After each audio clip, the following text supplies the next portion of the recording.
I don't hear anything yet. You will. Oh, okay.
Did Hello, that come Houston. through? Does that sound come through? Were you No, complaining that it wasn't coming through? no, it wasn't coming through. That's weird. Well, that gives you something to. I hope you guys had a couple minutes to contemplate your sins. It was, oh, I don't know what. I like that. That was a straight MMA armbar elbow takedown. Your moment of silence. Why was that not working? Dadgummit. I've heard it on my end. But see, every time they push an update, it seems like my computer has to restart several times for it to work. Is everyone hearing me? You hear me Yes, now. I hear you. But I'm psychic. Well, So, that's true. We don't know if you're hearing me did you know I'm a dyslexic telepathically. I'm a dyslexic psychic? Really? Everyone else knows my thoughts.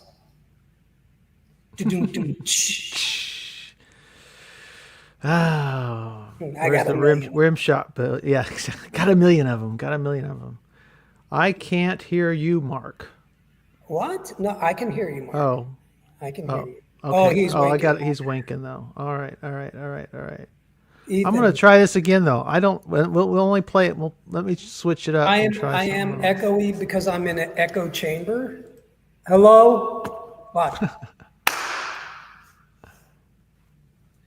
But I can do Benjamin voice and talk ASMR. I'm gonna try this really What? You, quick. what? Oh, and I just some. want to test my presentation in case I need to use it. So hang on. Oh, okay. Ladies and gentlemen, Insolent Little dog bark. and dog. Are you hearing that? You can hear that?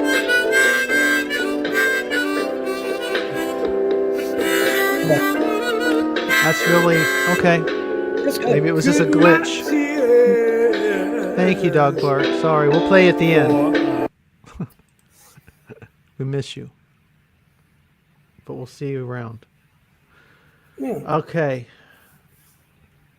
All right.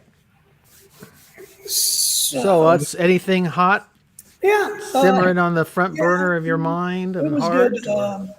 You'll like this. Okay. Man, if I hope I didn't tell you already. If I did, stop me. I'll go the best one first. The second one's not bad. There's a guy at work. Not. We want a song from Ron to exploit the acoustics. This magic moment will never fade away. That is not a bad That's echo. not bad. That is not bad. All right, so there was a guy who had hurt his back at work, and he is not a church guy. He's not totally against it, but he's just got no use for it.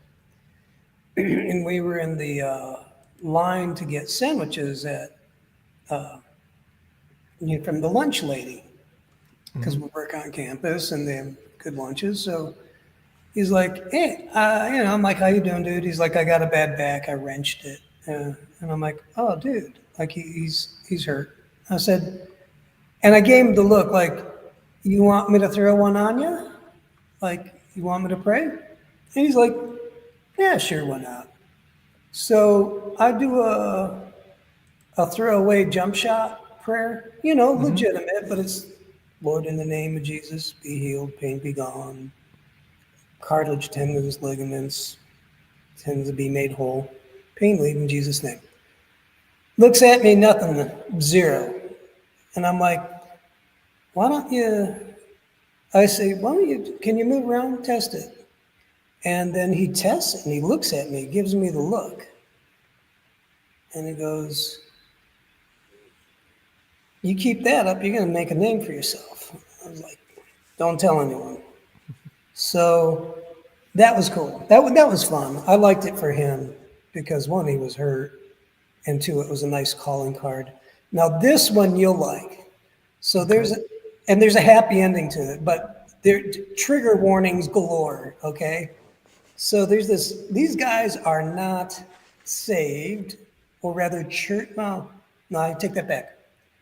They're just a little rough around the edges. They're just good old boys, and so saved, not going to put that on them. And so now I'm Jewish, which is not a big deal, but it plays into the story because I walk into the part of the building where we get our tools, and he goes, I'm not going to use his name. He goes, "How's it going, Jew boy?" Gee. "Oh, yeah." And I'm like, "Really?" And I'm kind of playing it off. And then this is, and like everything in me is like, where are we at? So, Were you wearing your yarmulke? yeah, no, What does this even? should have had one. Oh my goodness! It gets And did better. you say, "What's up, cracker"? Well, I was actually, I locked up. I was just like, oh. I know. Well, of course. That's we all do. But it gets better. Now we're all in line to clock out from work.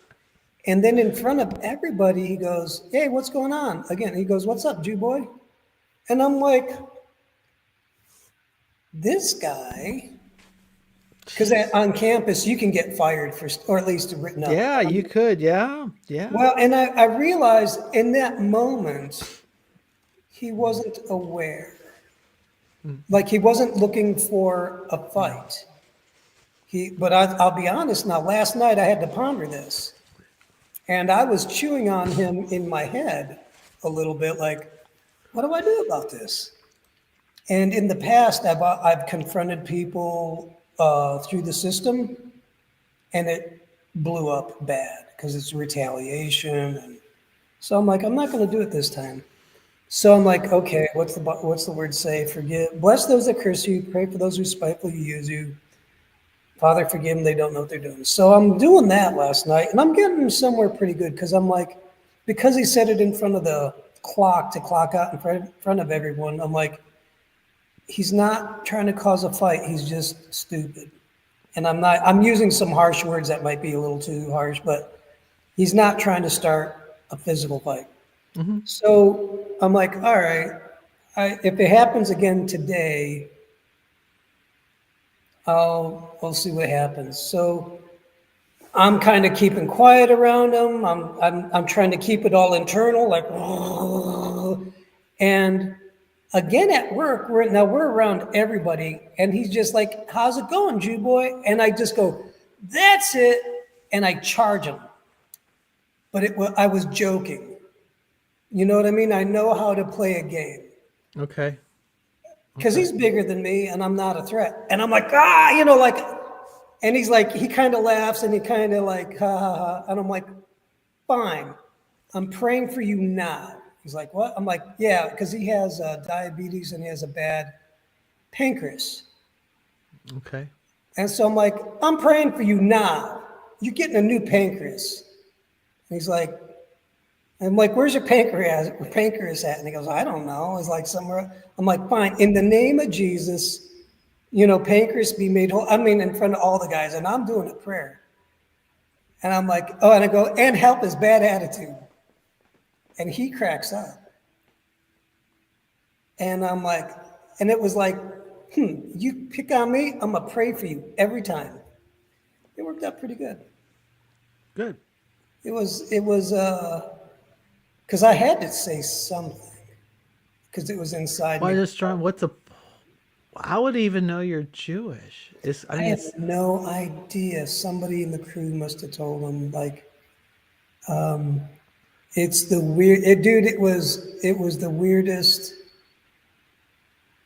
surreal moment. And then by standards of some Jews, you're not a Jew.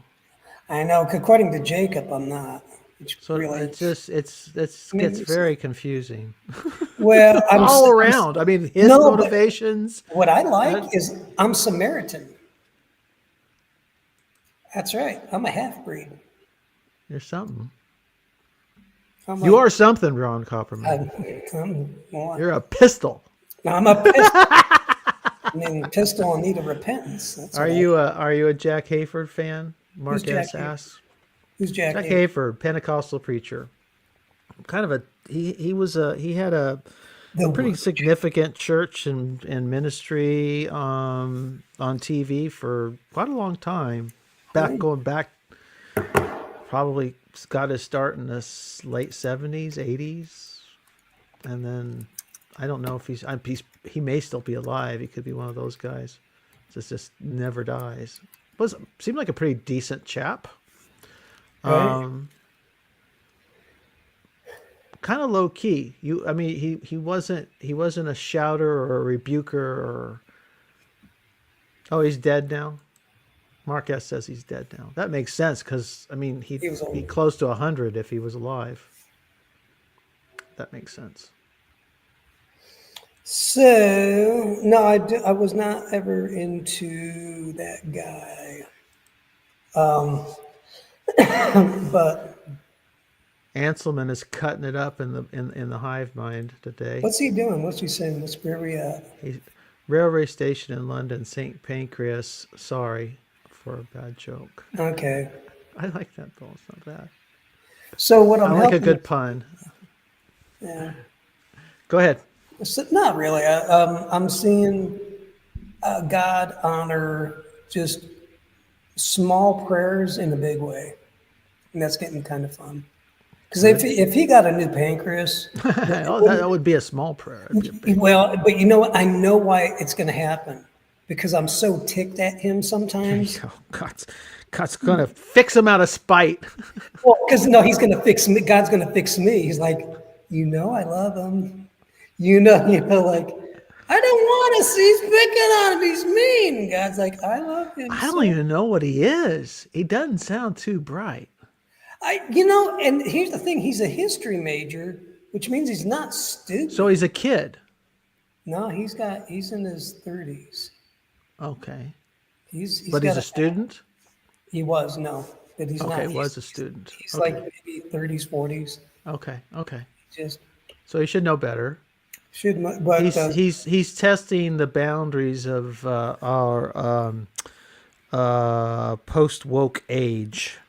I want, I'm wondering if that's part of what he's I think playing with. he's, to be honest, I mean, the crew used to cuss a lot until management told them to tone it down. I mean, it was Bad. salty. Yeah. Yeah. It was getting even a little bit much for me. I'm So, surprised you could get away with that on a college campus the size of really any yeah. college campus, but Oh no, if he gets popped by someone, I won't have to say anything. They'll yeah. be just like, "You got some paper coming your way." Yeah, don't just at least at the very least some time in front of a screen getting educated, re-educated as they say. Yeah, oh yeah. Well, You have that's to the human resources gets a hold of you and it's like, you wish you got fired. they're gonna make you suffer. I will. All right, cool. Cool. I like prayer. It's the I had a interesting conversation with Tayo last time. I don't know if it was our last woo or the time after woo talking Okay. to Tayo, but it was I had realized I was in a just down frame of mind and was getting Hmm. really cranky, and I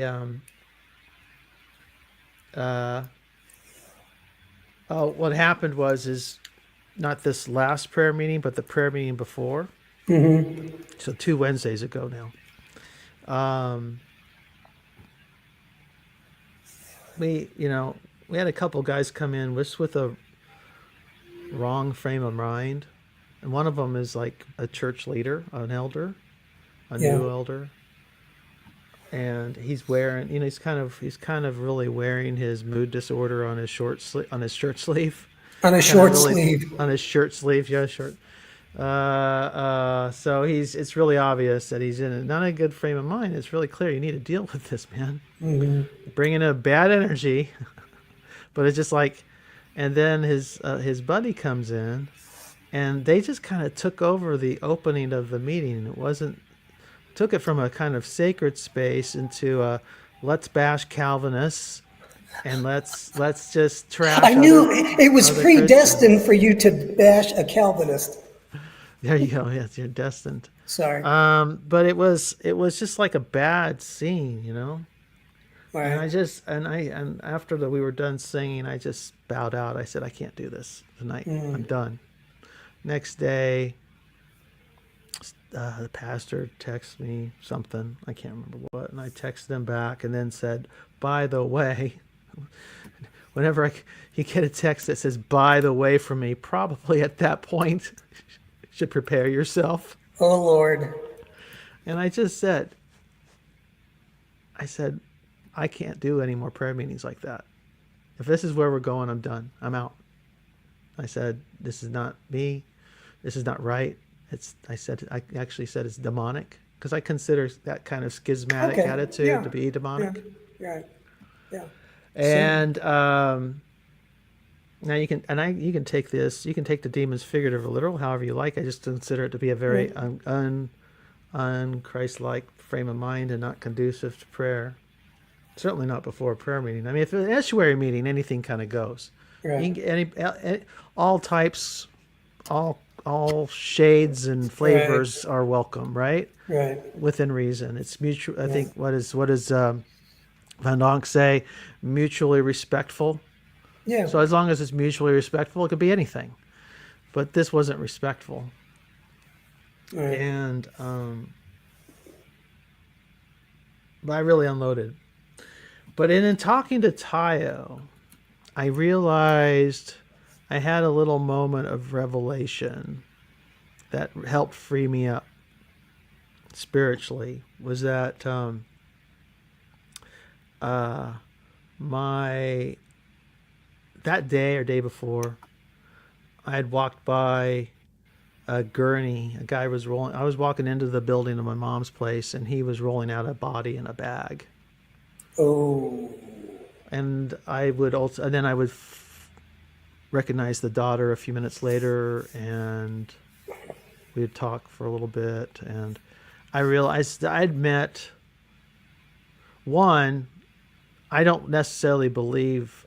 I think I tend to, whatever it is. Let's not spookify it, but let's just Yeah. say that's just. I realized I had. I've lost count of how many little old people I've met, talked to, held hands with over the course of the last year who have moved on or have gone completely out. I mean, they've just shrunk to nothing, right? Yeah. But I mean, I've literally lost count of the number who've died. Right. And I just realized and you don't get time to, if you don't force yourself to pay attention to it, because there's always, in the moment, there's always something to do or to be done with regard to my own responsibilities with my mom. And so I just realized that, boom, I was in a state of spiritual, I guess, oppression or something as a result Okay. of all Yeah. this. Yeah. Yeah. Shalom, Hezi. Good to see you, my friend. Hey. As well as all of you.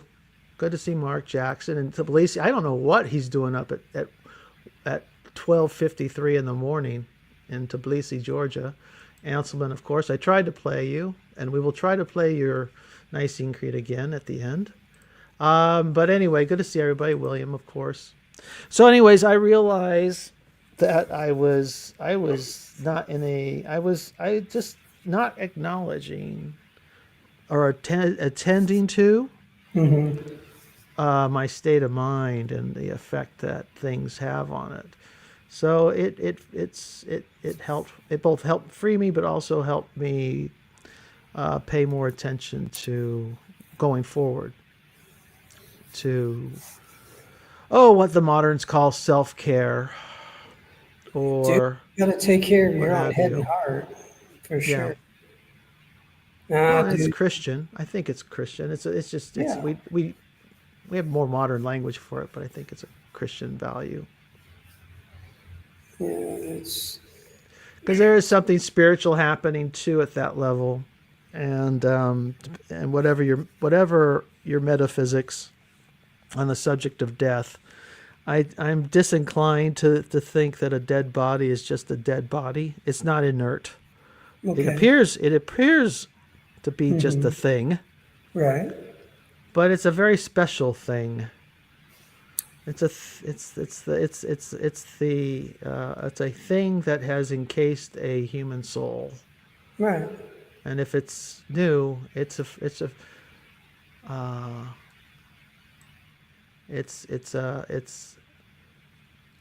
house that has it that still has the smell of the previous inhabitants. To kind of back that up with scripture, there are Sure. two that come to mind quickly. I believe Satan argued for the bones of Moses. That's what Jude said, St. Jude. Okay, and then when the dead man was lowered onto the bones of Elijah, he came back to life. It's either Elijah or Elijah, one of the two. He was lowered down, and there was something. Oh, that's right. That's Elisha, isn't Okay, it? Yeah. That's one of the Elisha. two. Yeah. Elisha was promised to kind of do all of the miracles of Elijah, and that was Right. one of the last. We got Sherry's in the house. That's good to see. Is Sherry here? Good to Hi, see you. Sherry. Hiya. The link is pinned in the chat. Y'all are Ladies welcome and to join us. Bring us your woo. Ding, ding, ding, ding. Bring us your woo.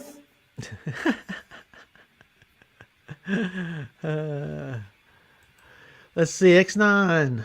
Too limited to be useful, or it's how can it be differentiated from narcissism?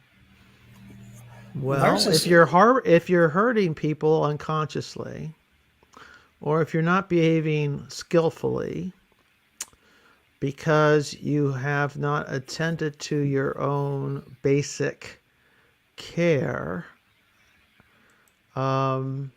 I would say that would differentiate it. I think it can be just as narcissistic. You can fast until you're half dead, and that could be a narcissistic act. If what you're after is power or grab or influence. If you think you're going to influence God because you're going to fast, you're no better than the priests of Baal who were cutting themselves and making all sorts of mayhem in competition with Elijah. You know, you don't earn God's favor, in my opinion. Go, Ron. What do you think? Would God, yeah, I could see someone calling God a narcissist.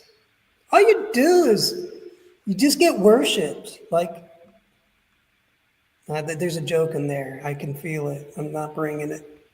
Sad. But what would be, Jesus as a narcissist? No, because it's interesting because he could receive worship, but he was not all about himself. Narcissists are all about themselves.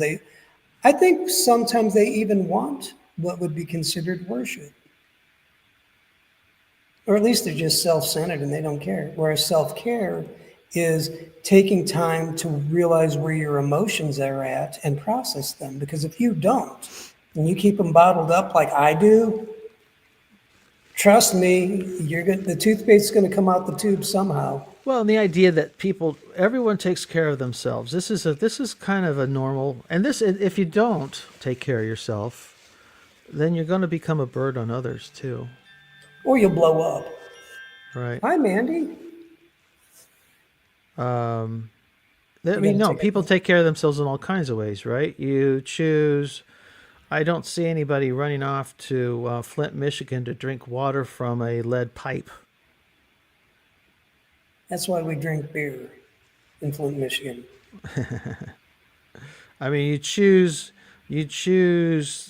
this over that out of a self-interest. I mean, Yeah.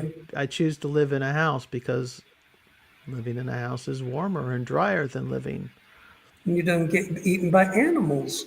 outside. In the Any other hive mind. thoughts? Really, I've been thinking about, there's a lot of discussion that I hear that's pretty heady. Nothing wrong with it. But I'm coming to, in my mind and heart, I'm settling on what, and I'll be careful of this, what do you experience with love? I think love, for me, defines a lot of the relationship with God.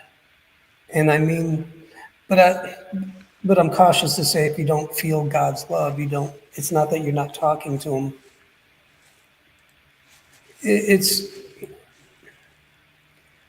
Maybe it's just, I would rather talk about God's love and how to enter into it and navigate it in a difficult world than anything else.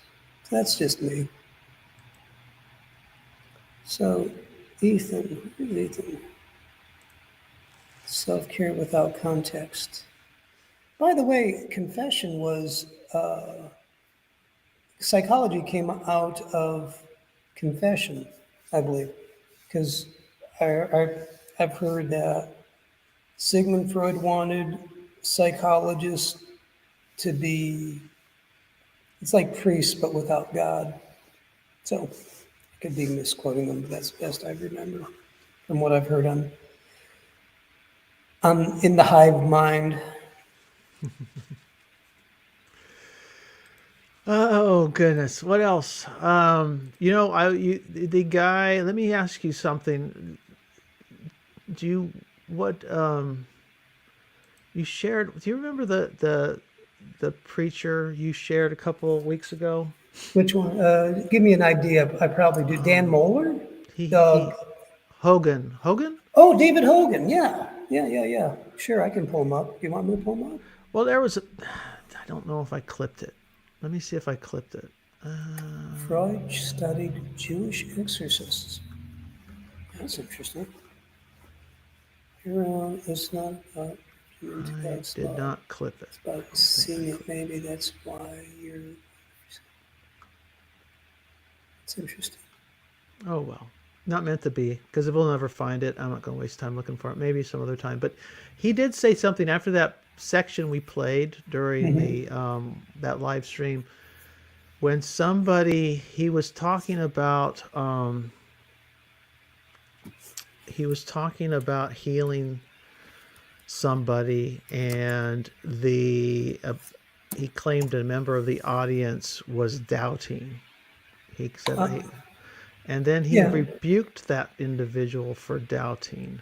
right. And Yeah. that bothered me because He says a lot of stuff that would bother you because I don't think that's in fact I don't see Jesus ever doing that or I even the think, well, I apostles. think he does say you of little faith. That's different than I rebuke you. It, it's you know there's also And you might be right. So he said, I rebuke you in your lack of faith. it was it's what it is it's a my experience is people who do that. One, if you really if the story's true and you know it's true, you don't need to make a big hullabaloo about it. And it was a very defensive move. Mm-hmm. I won't deny. It's a Yeah. kind of showman thing. It's a trick of the mind that people will play when they're pushing an agenda. And it's that doesn't mean that you didn't have authentic experiences with this individual. I'm just saying that Mhm. it raises my antenna. It gets the radar going. Not so sure I can go I've with been that. around him and his kids, not just a little bit. And I think I'll go with there's a there's a saying I've heard about the prophetic. They go in the summertime when you have a good drink of water from a garden hose, you'll get the water, but you'll also get a taste of the hose. There is somebody walking around out at my church. I'm trying to figure out if he's lost or what. Oh well. Figured. So anyhow, not to excuse him, but I agree. What if you're just right? Yeah, like there's some things he says I don't like. Just because you can raise the dead doesn't mean you can't be a jerk. Well, you know, you have we do have problems when if his claim was right. I believe his claim was with regard to dementia, which is a subject I actually know something Oh, about. right. And so I did a search, and I said if we have any documented cases of full blown advanced dementia, Mhm. of a recovery of some sort to Yeah. normal function. There's nothing, zero. It's a big fat On nada, healing, on nothing. There's not a single documented case I would not. I would be very careful. verified I would be and careful of that. Just the well, it's reason got to be. I'm saying documented that you can go and you can say because if it's something like that's actually done. yeah, So we have documentation about prayer. We right, have studies on prayer. We have unexplained reversals of cancer, for example, where it's just suddenly the person's cancer free, remissions or whatever they call right. it. But we don't have a single documented case of dementia that I what, has gone but reversed. the We've never one had a number. We've never had someone at stage 7 go to stage I 2.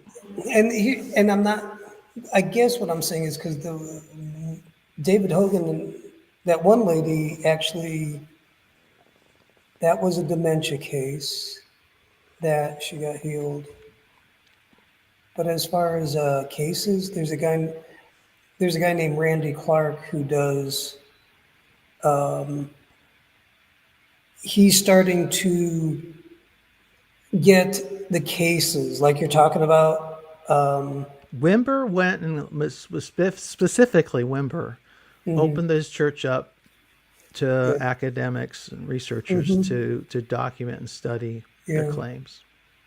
No, I like that. I think that's valuable. I kind of like that myself. I think I would softly say there's probably some cases out there that are documented, but they just haven't made it to us. Well, I think they have to be verified, documented and verified. That is to say that two people, two Yeah. valuable sources or third parties of reasonably Oh or yeah. reasonably fair-minded, Oh yeah. Sure. to say, yep, that's true. I Yeah. mean, it's not hard to. I mean, I could, if were a situation that happened in my mom's case, I could show you the record. Here's the record. Yeah. Yeah. These are the tests. This is the whole background. Hey, And if here this person is, and they're I t- in their right I'm going to mind. throw something at you. This will put a log on the fire. There's a place called Bethel Church in Redding, California, with Bill Johnson, and I've met him, and he helped me personally when my dad died. I accidentally met him for a brief moment, and the reason I'm telling you this is, in that place, there have been so many healings that are documented that I would guess dementia might be in the mix.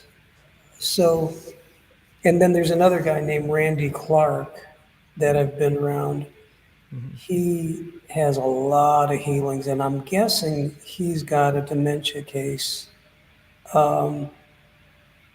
that in the mix. That's medically proven. And even one of my friends, Joel Haler. Oh, go ahead. What are you thinking? No, no, just well, dementia is really strange because it will fool you. Hmm. There are moments where my mom seems very lucid, and my aunt, her sister-in-law, will come by and visit, and they'll reminisce. And for example, recently they're sitting there. This is after she had been sick and had been really down the toilet for a while. I could show you a video where she could barely get a word out and didn't know my name. But she was sitting there, and they were talking during this visit with her sister-in-law, and she just out of the blue pulled up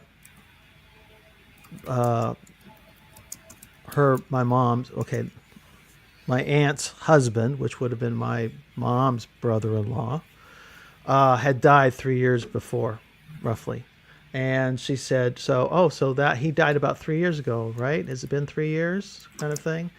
And that just blew Peggy's mind, right? Peggy's like, "Whoa, wow, look at it's like a miracle. She remembered something." That's Yeah. not dementia is like, no, man. It's Mhm. yeah, it is far out. It is weird. It is like she can't remember most things that happened 5 minutes ago. Right. She Yeah. can't remember how to operate her phone 1 minute. Mhm. Next minute, I get a call. And so if you catch them in a moment where it looks like the light's on, they're healed. Yeah. Yeah. And you Well, flick that light up, then all of a sudden it flickers off, and it's just like, and you see, oh, see, they still got the disease. yeah, I think like for me, when I see a healing, I like medical verification when possible. And in my church, there is a lot of medical verification because Well, there there. better be. I think if anybody who makes claims needs to be willing to Oh, put it to the test. and the reason I can say that in my church, there's a lot of people who don't make a lot of money and they get very sick, and all they've got is prayer. They either get healed or die. Not all of them, but quite a few. and they're not dead, and they have the medical records to prove that let me think. One lupus. One of my friends had lupus. She got healed. There's so many, but anyhow, I like the medical documentation. For me, I can't prove when I was healed because I had a bad back. It was wrenched, and then I got prayer at a Catholic healing meeting, and dude, it was gone. I mean, I didn't have time to get it medically checked out, nor did I really want to because I was healed. So the healing With is. regard to natural recidivism, that was probably the phrase I was looking for earlier. Oh, okay. Nathan points out it does happen.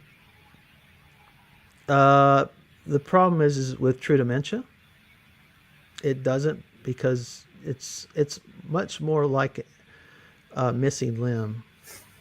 And so parts of the brain just go away. The brain physically changes. Yeah. So if you want to heal it, when you pray for somebody, I know, because you can't see it. This is the thing. Yeah, It's like people right. can't see it. They don't understand that it's much more like trying to heal for a leg to grow out of a stump Right. than it is for the muscles to relax in a back in such a way that the pain goes away. Right. Not that, say, this is the thing, people are going to say, you don't believe God can't heal? I trust God can heal. I trust God heals via various mechanisms all the time that I do not understand any of them. So I don't understand how I am healed by antibiotic any better than I understand how I might feel better after prayer. My experiences both work.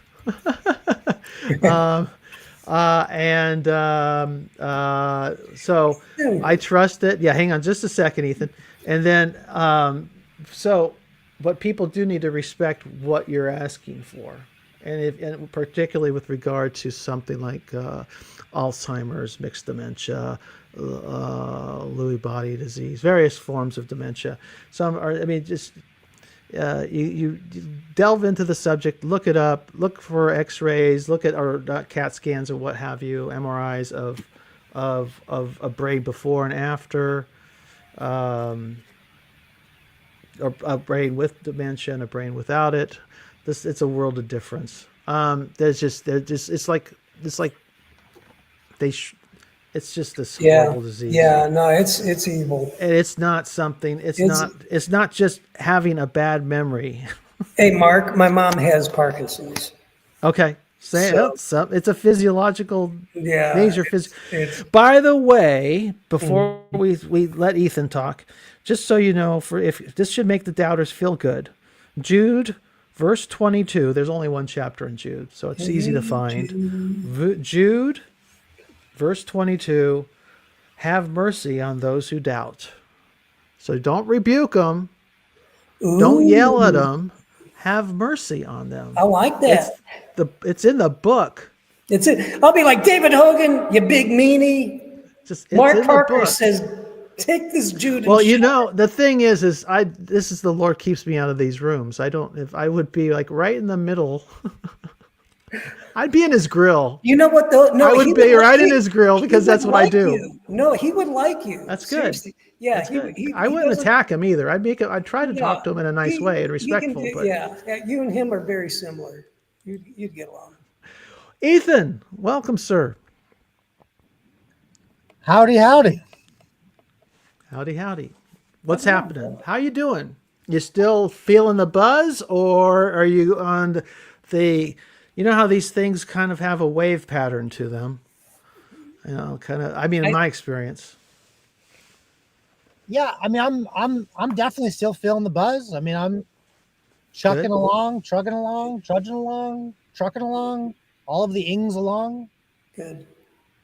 Nice. Excellent.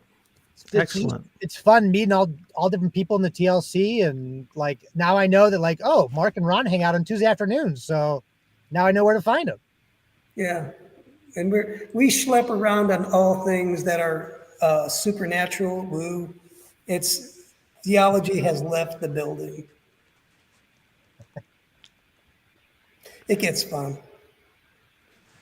So you guys are talking about healing this week? Yeah. Well, this is kind of a woo thing. It's what we do. Yes, but this little corner, this little room in the corner started out of I used to hear people would talk about woo and criticize to some extent. It was actually John Vervaeke. I'm not hacking him, but he would talk, and this is before Hermes showed up in the room for John. He'd be like talking about what is woo, it's like that supernatural stuff. It's all woo. And I'm like, really? Jesus was about the woo, so hence the house of woo. Yeah. Well, and it started out, it was me sharing stories about Wimber, and then us going back and forth, and you said we should have us. Because I wanted to hear about your healing, because you got, or deliverance, whatever. I've had multiple weird experiences, no question about it. Yeah. Yeah. So this is that place. And then you came on and rocked us out. Well, so like the church I grew up in was I can never remember the terms. I don't like the terms, I just forget. But like only certain gifts of the Spirit still work today. Oh, dispensational churches. Dispensational, yes. Which was always like, it was just wild because it was like, but how do you decide which gifts work, which ones don't? And the ones I'm good at are in place, and the ones that don't get answered are obviously they've stopped. Otherwise, I would be using it. Yeah, and then I went to college and ended up living with like a group of Christian guys in a house, and I got invited to the house, didn't know them super well towards like the end of freshman year. So then sophomore year, I'm hanging out with them, and I realized like half of them are like super charismatic.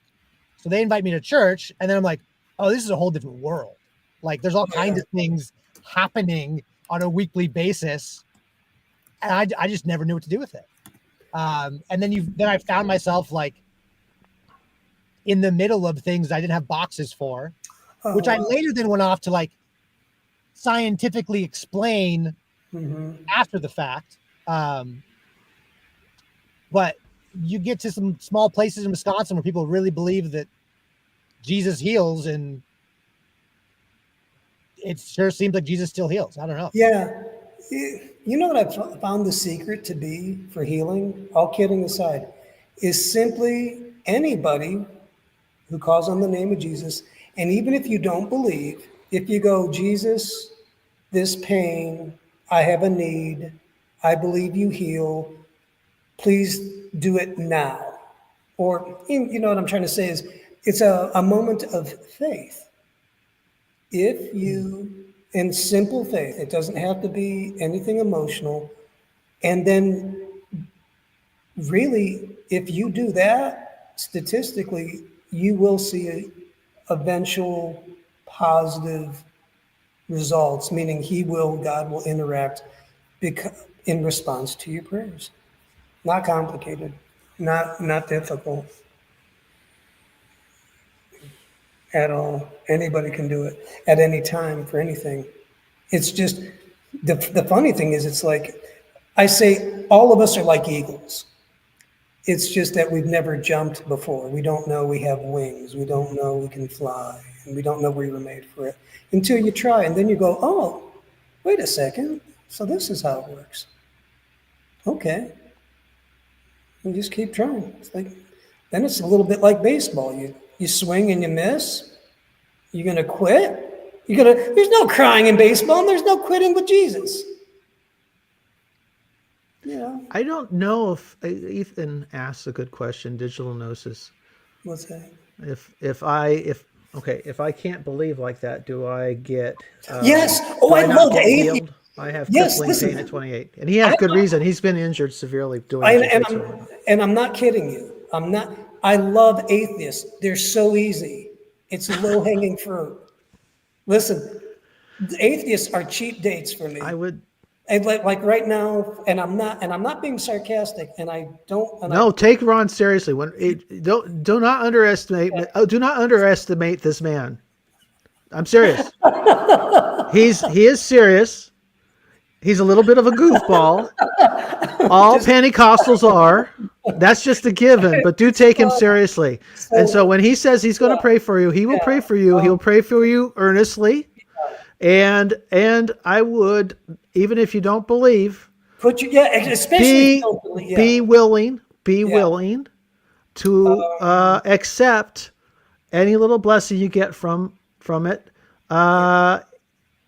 even if it feels like even if it feels like it's out of nowhere. But just, I mean, yeah, I understand not believing, yeah. but also I would say, like I said, I'd take Ron seriously if Ron says he'll See, pray.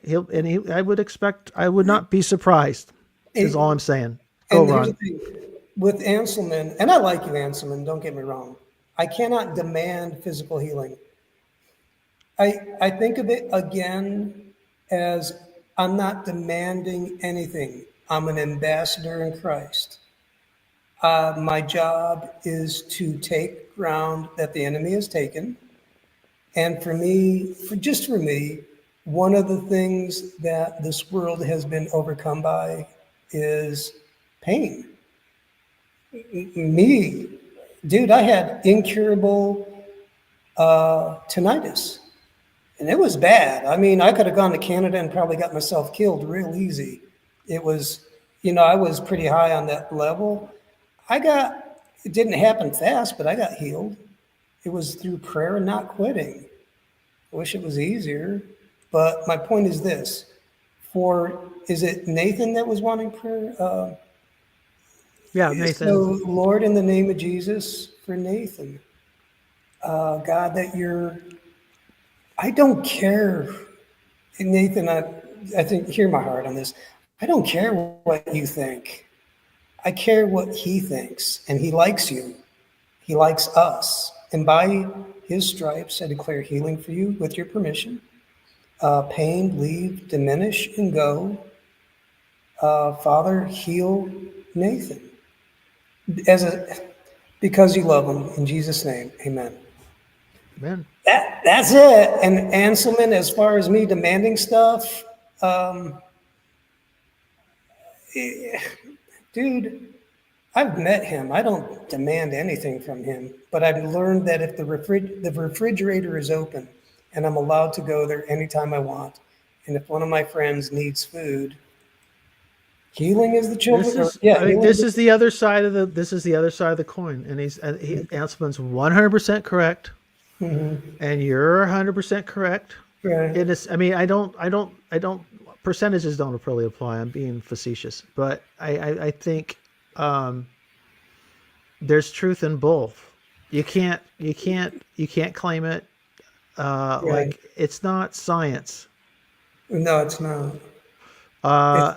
It's highly subjective and Controversial. But go ahead. No, Ethan, I'm sorry, I cut you off. Dude, let me hear what you got to say, because you were around, like, I need someone like you around me to talk, because it helps me, because I've met prophetic people that sounded Looney Tunes, and they needed to get straightened out. And so if I'm not making sense to people, because I trust your judgment, you've been around the block. If there's a better way for me to communicate, I like that. Yeah, I think you're communicating well. I think it's hard to communicate in a digital space with people that you've never met in real life before. I mean, part of the reason I wanted to just hop on and just kind of hang out with you guys, and also to be able to see your eyes a little bit and the way your face moves, and that's helpful to sort of know someone and hear vocal inflections. And then also I don't know, the TLC is so interesting to me in the sense that I've been trying to figure out what is the thing that keeps everyone continuing to be the TLC in quotes. And it's interesting to me to see such a diverse group of humans. I've only seen a couple small pockets that really agree completely. For the most part, it seems like people just like having the conversation and disagreeing and coming back time after time. That's exactly it. It's like it's two dogs not fight, or you ever see two dogs barking between at a fence, and then like 3 feet over the fence, there's like no more fence, and they'll go get a drink of water, and they'll be hanging out, and then they'll go back in the fence, and then they'll bark at each other. Welcome to TLC. And I think there's a lot more good faith. Like me, I wish I could meet Anselman. I wish I could talk with him because I kind of understand what he's saying. I'm not opposed to it. It's just I'm different. And so if I can talk with someone like him, I see value in it. I wish I could what's explain it. going on too is see the thing with Christianity, and it's a distinguishing mark, distinguishes it from all other religions. It has a tradition like other religions do, or it has traditions, I should say. They're not all they have traditions that kind of branch off. There might be begins with the apostles and Jesus, but then they branch off to 1,000 different directions very quickly. But the thing that strikes me as really distinguishing it from other religions is that people keep running into him, whatever that is, in some kind of living, dynamic, subjective sense. And they then have to try to figure out, he doesn't tell them, that's most of the time anyway, doesn't tell them what to think about him. I mean, it's because it's so much of it's already in the book, right? So people go to the book and then they reinterpret the book for themselves to try to figure out what he means to them. And it seems like that's what Christians keep doing again and again and again.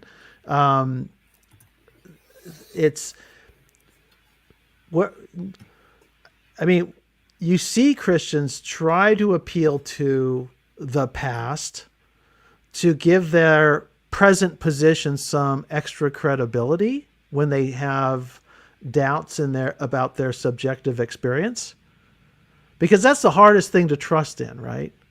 When you have a whole world bombarding you with information and values that contradict that experience, well, it's very easy to just give that up. I was just having a bad day, or something weird was happening, or brain fart or something. No, this thing isn't real. So we, out of fear of that immediate experience, that dynamic living experience of Christ's presence, we look for anchors and we try to tie ourselves to a tradition, but he keeps resisting that. Whereas everybody else has the traditions of their fathers and their, elders and their, great sages and their, various, in Buddhism, it's sutras and the great this or that. And all traditions have their great elders. Christianity is we have them. We have the apostles, but we kind of treat them like trash. If you look at how we talk about how well the disciples, the Gospels really are hard on the disciples. I mean, really hard. Our first Pope, Peter, right? He comes off as a complete buffoon the whole time. Well, I think that's to help us, though. Right, but it's such a screwy tradition. Oh. And it's I mean, most of the time you venerate these great founding fathers, Right. But Christians, you have to keep we keep meeting this person, Jesus, and he captures our imagination. Then we try to figure out, what the heck am I dealing with here? We look at the scriptures, reinterpret the scriptures, then we argue with each other about it, and and it is a complete cluster. But on the other hand, I think it could be its virtue. It's strength. That's interesting. That's interesting. It's a Jewish religion. You get two Jews, you get three opinions. So you get three people, you're going to get nine. But Don't you think God does that in the Old Testament too, though? I mean, I think about like, I mean, you have the garden, and then after the Garden of Eden, you have like Cain and Abel who seem to be making an offering kind of, shortly after being thrown out of the garden. And then before long, you have Noah, and then you have Abraham, but then you have like judges, and God like works within this system of judges. Then you have like a monarchical system, and God works within that system. And it's like all of the different ways that humans build culture. I mean, God seems to continuously work within and without until you get like that turning point of God becoming flesh and this mysterious incarnation. And then it becomes like throws the door open to like seeing God, Jesus in all sorts of places throughout the scriptures and then in our lives.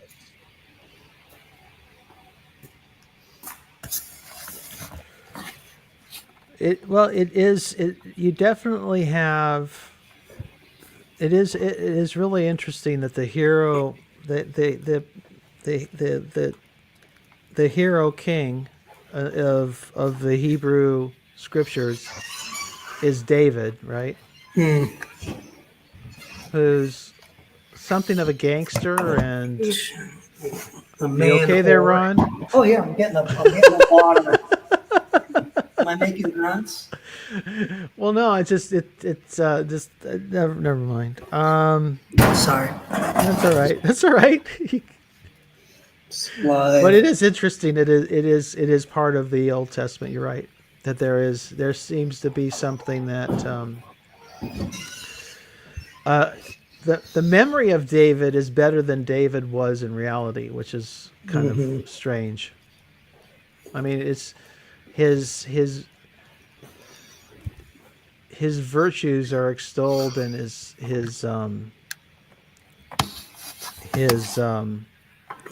I mean, it's remembered in history. I mean, it's documented, his misdeeds and whatnot. But he's still man after God's own heart. right.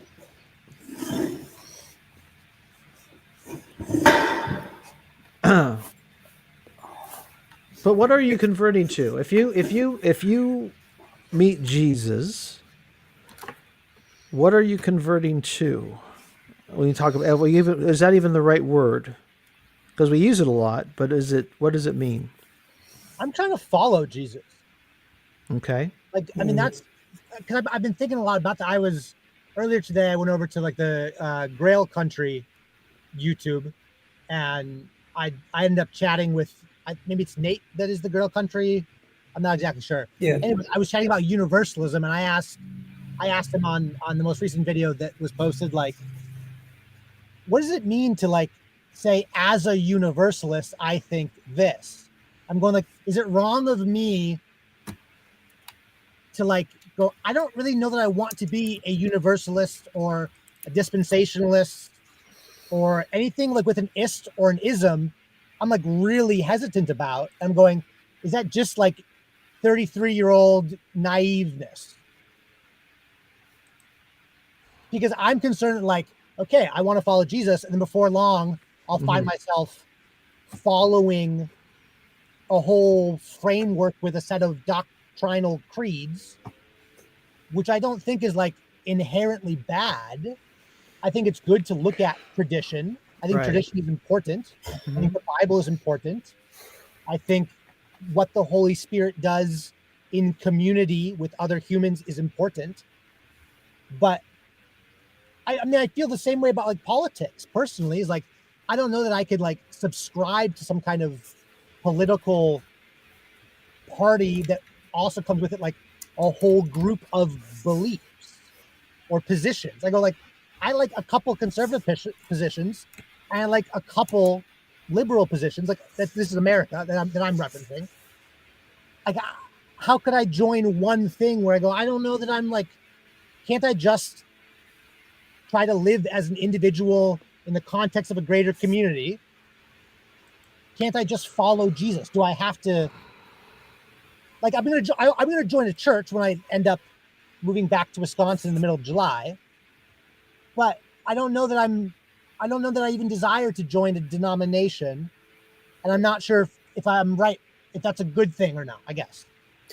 I have a strong opinion on this, and I like what you're saying. And I have respect for, dude, I like the Catholics and the Protestants and the Orthodox. Okay, I'm not hacking. But to be honest, what I'm hearing you say, I like that better than anything.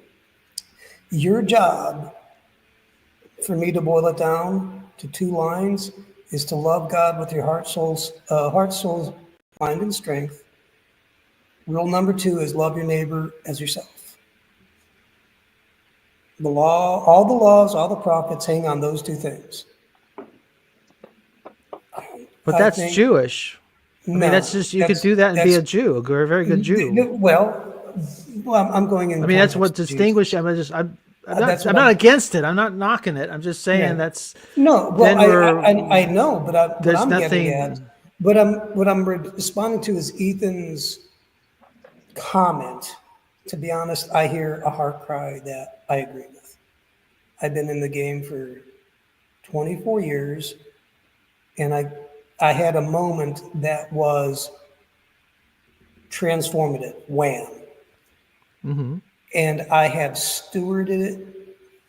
If I had it all over to do again, I'm not against church. I'd still be here.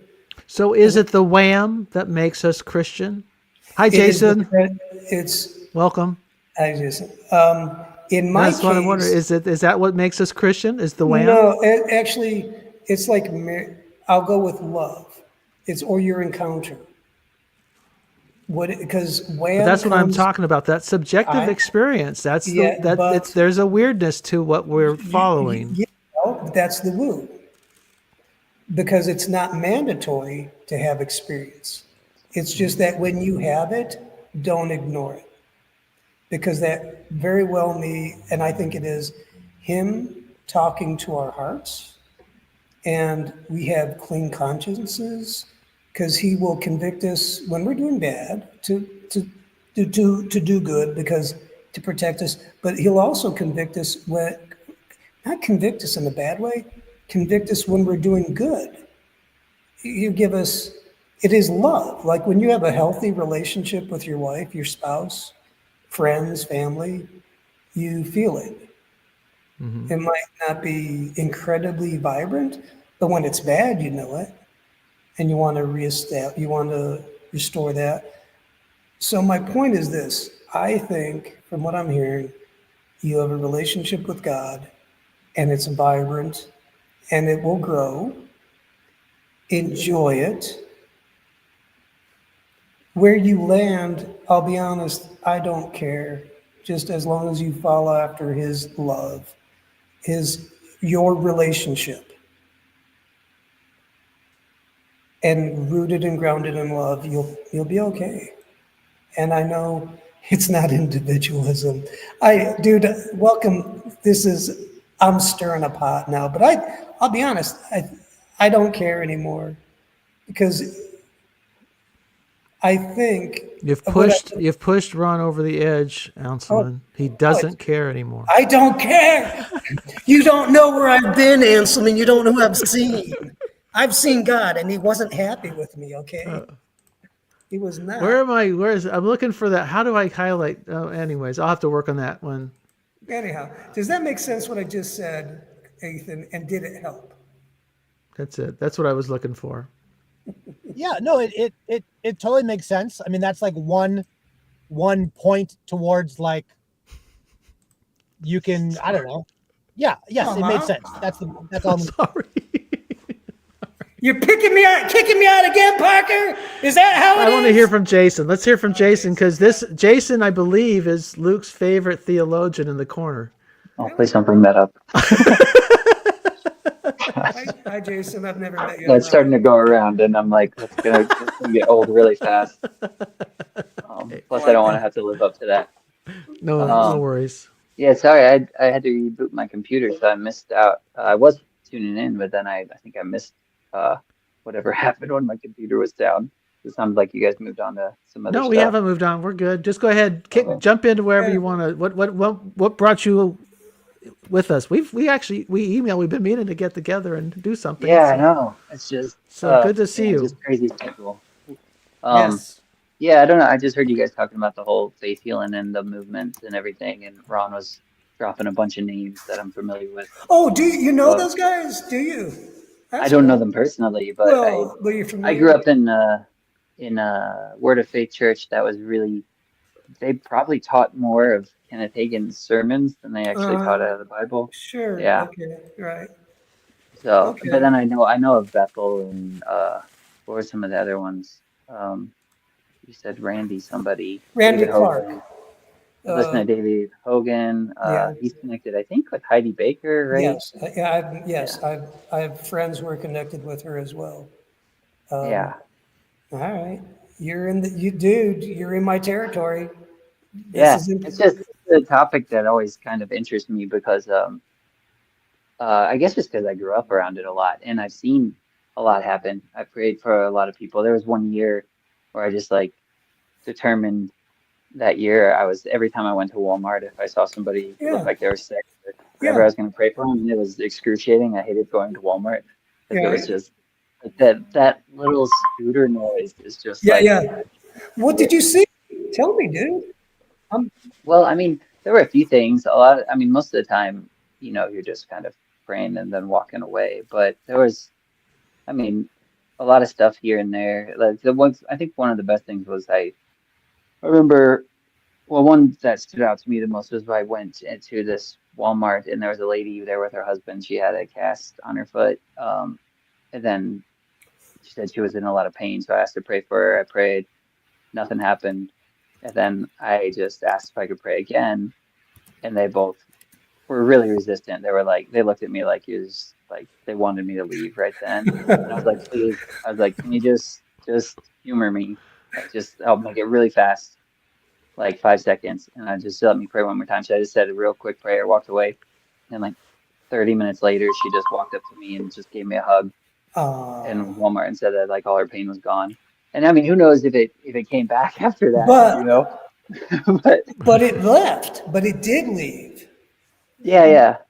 So I've seen stuff like that, and that wasn't too rare. A lot of pain. It seems like a lot of pain. Mm-hmm. In my experience, you can directly speak to it and just tell it to leave. And if you're consistent in doing that, people will at least notice a decrease in the pain. You can have them. Okay, that's what I've been seeing myself. Dude, my RBI is not a lot of home runs, but a lot of pains better, feel better. Just from 10, like an 8 to a 6, or okay. And it got to the point where I was doing it so often that I was very, very confident that if someone had pain, if I and it's not even praying anymore. You're not asking God. It literally was, I'm telling this thing to leave. It's going to leave. And I was very confident about that. But then where I'm at now, still, I guess is why one of the reasons I hopped on, because I wanted to ask you more questions, because I often don't see much of a difference between that kind of healing and magic, a lot of different magic. There isn't a lot of difference at all. Yeah. Think of it as computers. Now, I don't like doing this, but I will do it just now. If you have two computers, one running a program that has a medical program that's keeping someone alive on a machine, you can have another computer kind of doing that, but slowly poisoning them. Or, but the system is faith in both. And the outcome can be healing in both.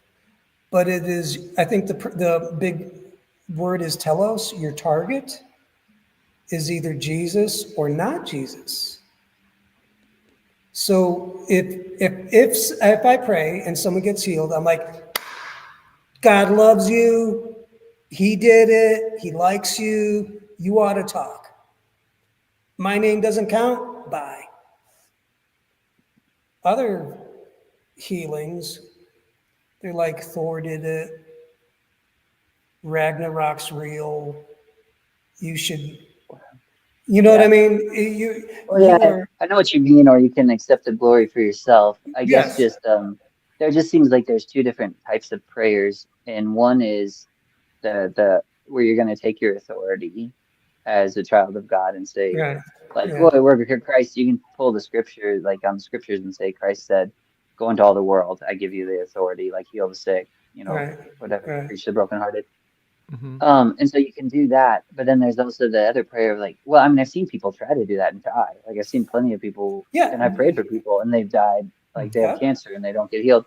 And so, but then you have this other type of prayer that's the more humble prayer, and it's like, uh, not what I will, but would your will be done. And so I don't mhm, know how to mix those two, but then at the same time, even with the not what I will, but what God wills, I can come up with scenarios in my head where I'm like, I don't care at all what God wills. I'm gonna draw my circle, and I'm gonna right, stand in the face of God. Like if I had a sick child, I would be like probably like David. It's like I'm not gonna eat until this child dies, and I'm just gonna right, stand here because there's a verse in Ezekiel that says God he looks for a man to stand in the gap between him and the city that he shouldn't destroy it. And it's right, like, so God's coming to destroy the city, but he's looking for a man to stand in his way. And it's right. like, when should I be that man, or when should I be humble and be like, all right, do what I you got will, an God. idea. All right, on a beach, you have people that are swimming. But on the beach, often you'll have a little tower with people with binoculars, and they'll have a white cross on the surfboard or something. They're not, the people on the beach are there to have fun. The people in the tower are there to protect life. And at this point, I'll say it's a calling. I think like sheepdogs herd sheep, eagles fly. Find your nature and roll with it. And I think, because I respect Ansel and everyone says God's will, but I'm like, no. God's will said I can pray for the sick, Well, and yeah, it's in my, and Mark knows me enough, like, dude, I cannot not fight on behalf of somebody. I'm like, I refuse. Now, my dad, who had cancer and died, this is what God told me. This is what God told me about my dad and the healing for my dad. He goes, keep your mouth shut. I got this. Now, my dad was an atheist, Jewish atheist, when he got the cancer. And so he had 60 days to live. God just told me, keep your mouth shut. I got this. I prayed for healing and I rebuked that cancer all day long. The cancer blew up. It was stomach cancer, mesothelioma. And 60 days, he's not dead. God's like, keep your mouth. And I'm like, praying, 120 days pass. He's not dead. 240 days pass. He's not dead. In that time, God sent a retired Methodist minister to become his best friend, and his computer guy was a spirit-filled Catholic. They used to argue with him about God all day long. And he used to argue with me. He's like, there is no God. I'd be like, I would say, Pop, love you. Didn't never talked to God once with him. But I prayed behind his back. And he was on hospice so long they were going to kick him off. It was 3 years and 9 months. And at the end of this process, he was leaving C.S. Lewis's Mere Christianity on his nightstand, letting me know. And then I found out, because I was in cahoots with the retired Methodist minister, he was sneaking to church on Sundays like a kid going to a bar. like, dude, God plays dirty, and I loved it. And my job was, I never gave up on God. And I do believe He made the deal between Him and God. I have a peace. But my thing is, I can't not fight. I refuse. I know people say God's will, but I'm like, He's given me graces, I think you might call them. Like, I do feel Him in special ways in my hands. Like, I'll feel the presence. It's like Sting, the sword Sting that glows blue when there are orcs around. When there's something sketchy going down, dude, I get lit. I'm like, we about to rumble, and it's going down. And I don't control it. But when I get lit, I'm like, let's go. And also, if I don't feel it, but there's someone sick, I don't care. By faith. Yeah. Yeah. What made you go to the Walmart, and what was behind your motivation? How did you come to the decision to do this for a year? Because I'm certain This was, it had to be a well, so challenge. yeah, well, I mean, when I first started coming back, towards to God, I don't know, my life's been all over the place. So I just stayed it that way because I always considered myself a Christian, but just I never even read my Bible till like, maybe about 7 years ago now. So it was around that time. I had a lot of pain, physical pain, that I would still say God healed me of. I now know what it's connected to. I didn't at the time. It's connected to tobacco, but I didn't know that. But the way everything lined up, I mean, it was kind of hard to deny that it was divine. So I was dealing with this nerve pain that was basically pushing me to the border of suicide, that caused by my mom. Long story short, she gave me a book on healing.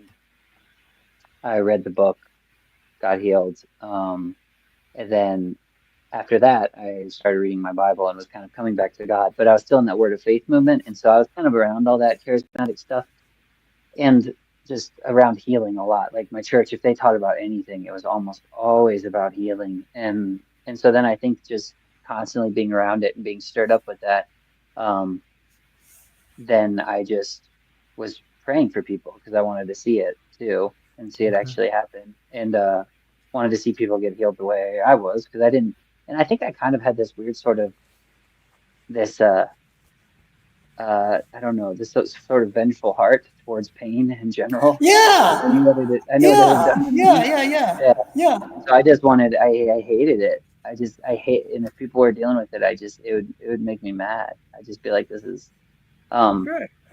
and so I think I just decided, I think some of it, there were a lot of reasons, but I think some of it too was I'm not that type of person, and it was embarrassing to me. Like, I'm not like going to go up to strangers all the time.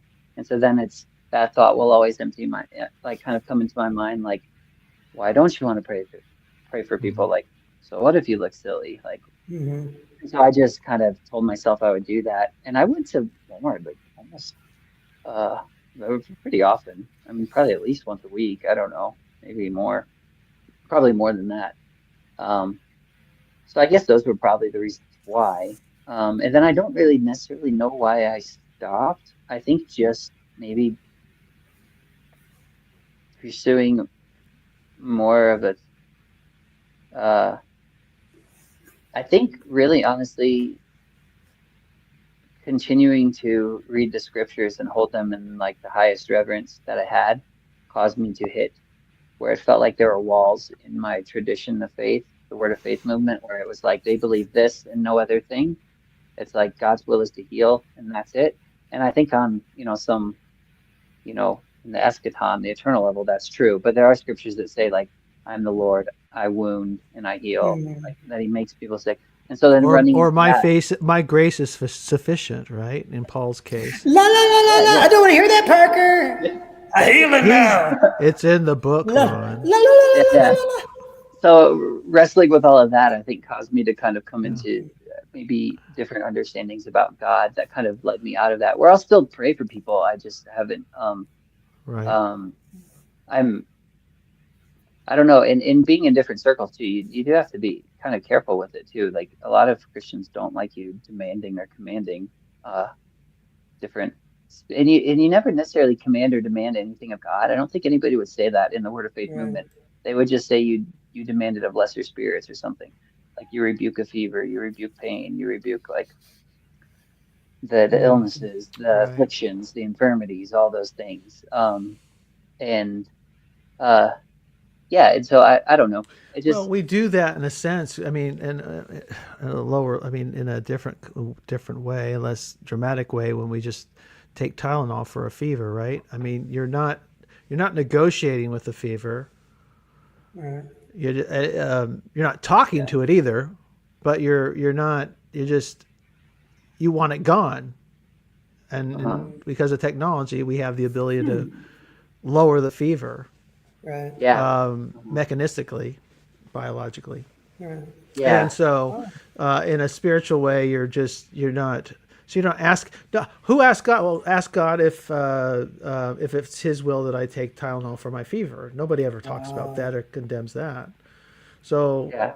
I I've don't. tried The Pentecostal tried shit. Oh, talking you've about tried that. that? You tried that? Oh yeah, it gets me in, it used to get me in trouble. Well, it wasn't necessarily talking about it. It's just I feel like whenever you put your foot in the dirt anywhere, you're always going to run into some sort of hypocrisy at some point. Mhm. Yeah. And so it's just even with it's like when do you believe God or when do you trust in medicine?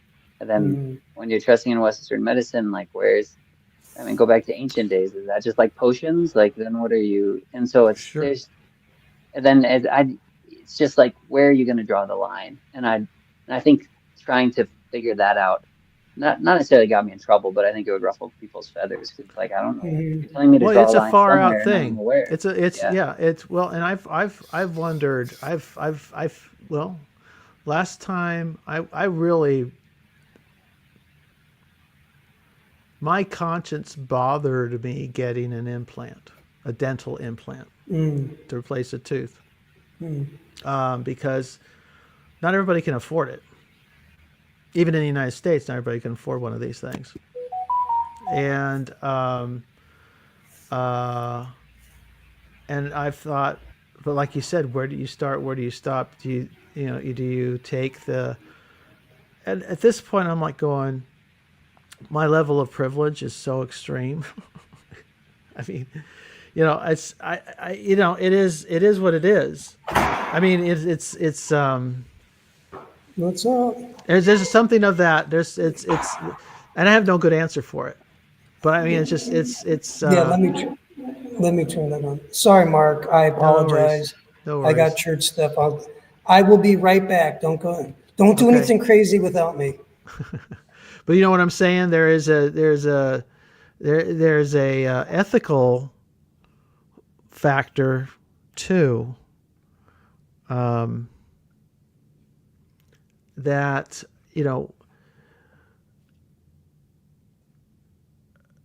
it just didn't that I don't have a good answer for. It's other than I'm going to do what's probably it's good. I'm supposed to, on the one hand, I'm supposed to take care of myself, right? On the other hand, taking care of myself in the modern context is not cheap, and it's really a result of privilege. I mean, it's just that other people don't have. And I can work down the list. I mean, the tooth is just one thing. I mean, it's just I've wondered if it's right to accept health insurance as long as other people don't have it. Why am I so special that I get to have it? On the other hand, it's nice to have when you break your shoulder or something. Yeah. I don't know. I have no good answers. Can I Other ask than a we're couple all questions? swimming in sin. Go ahead, Ethan. Well, a couple of things came to mind as I was Please. listening to Jason and Ron and now you.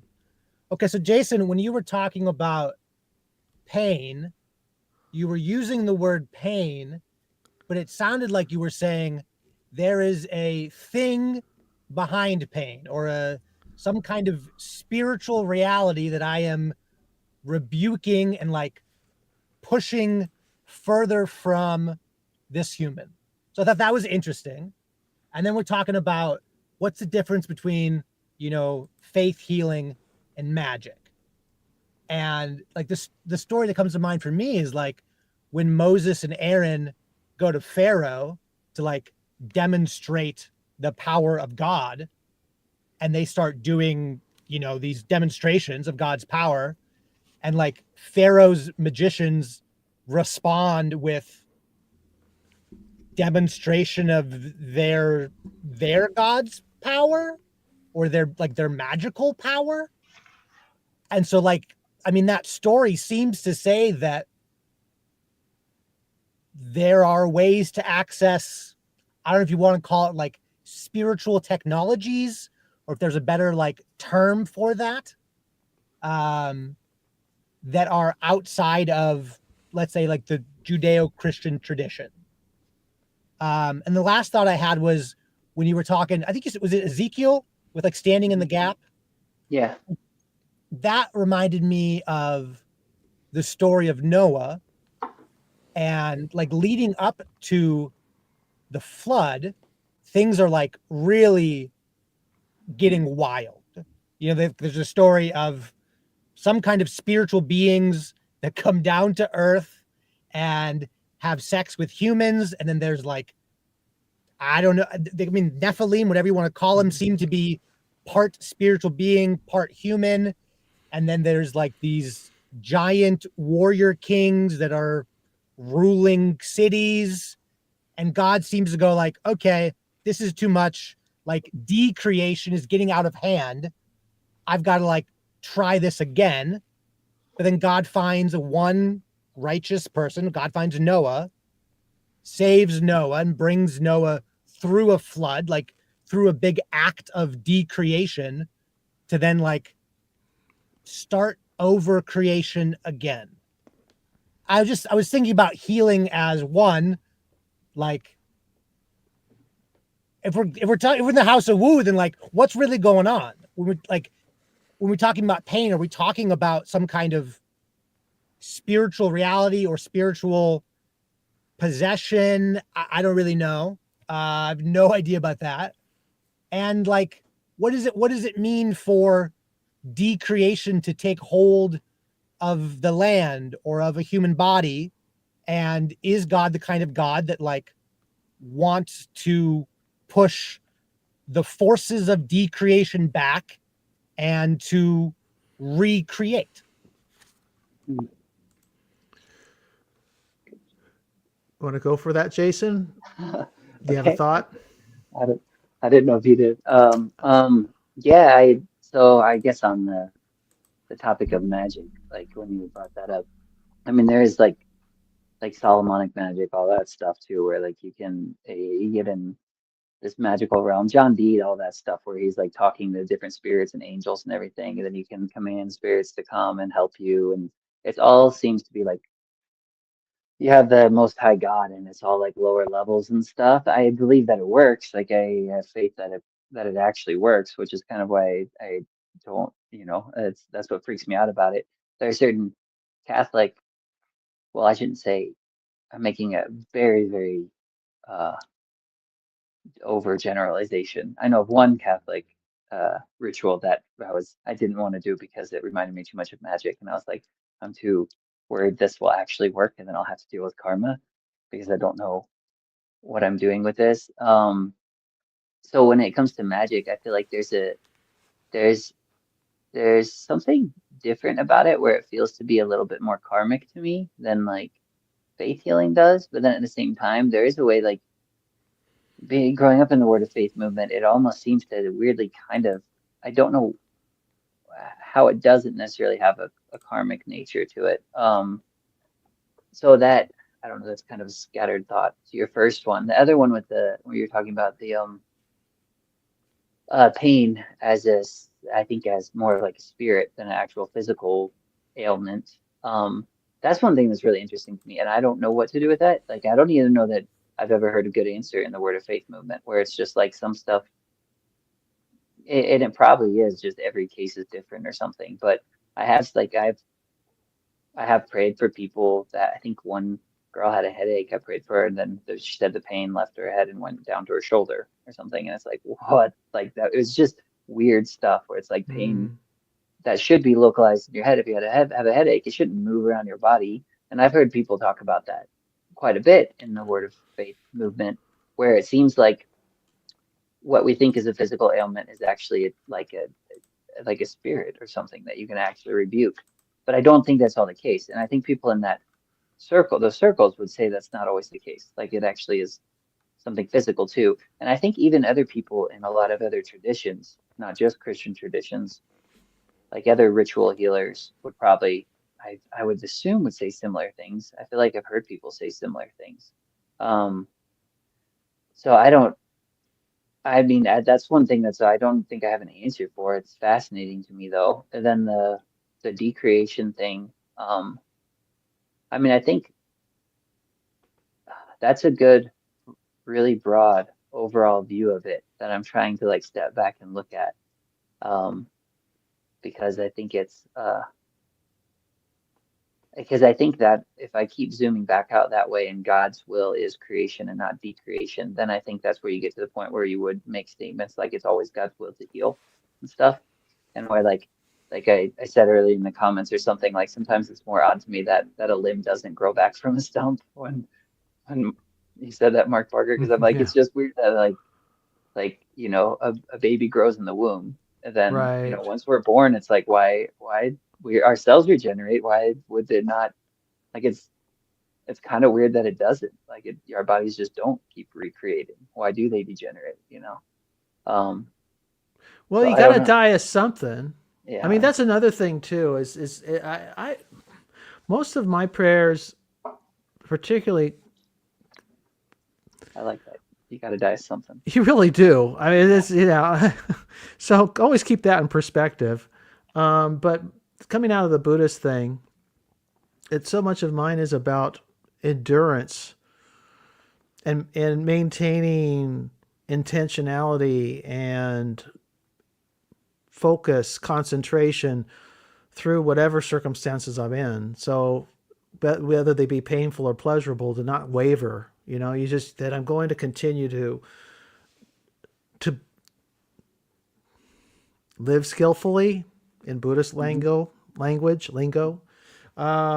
But for Christians, it's still the same principle. I'm going to follow after Jesus regardless of pain or pleasure.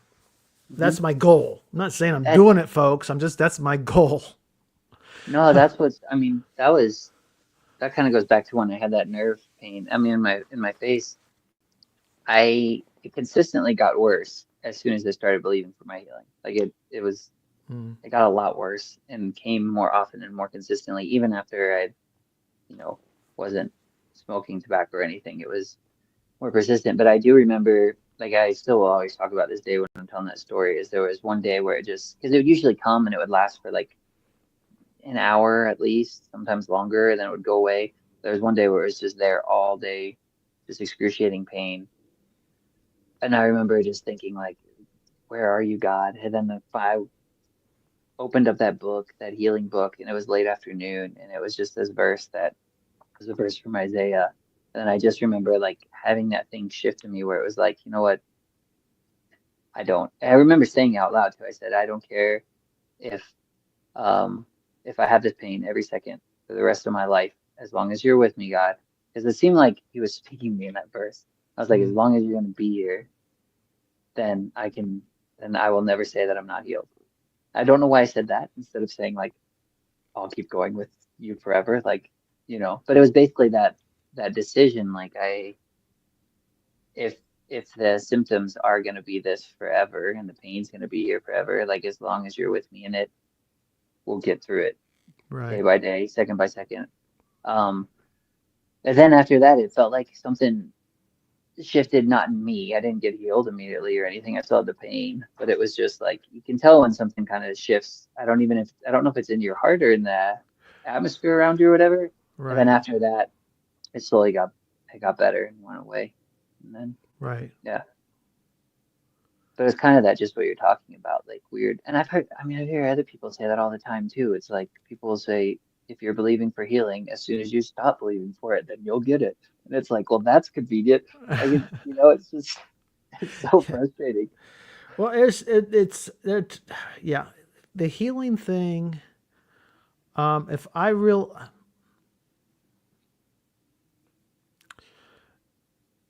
let me try. I'm going to try to say this intelligently. While I think through my response, Ethan, any thoughts? I mean, I've been thinking so much about the word believe.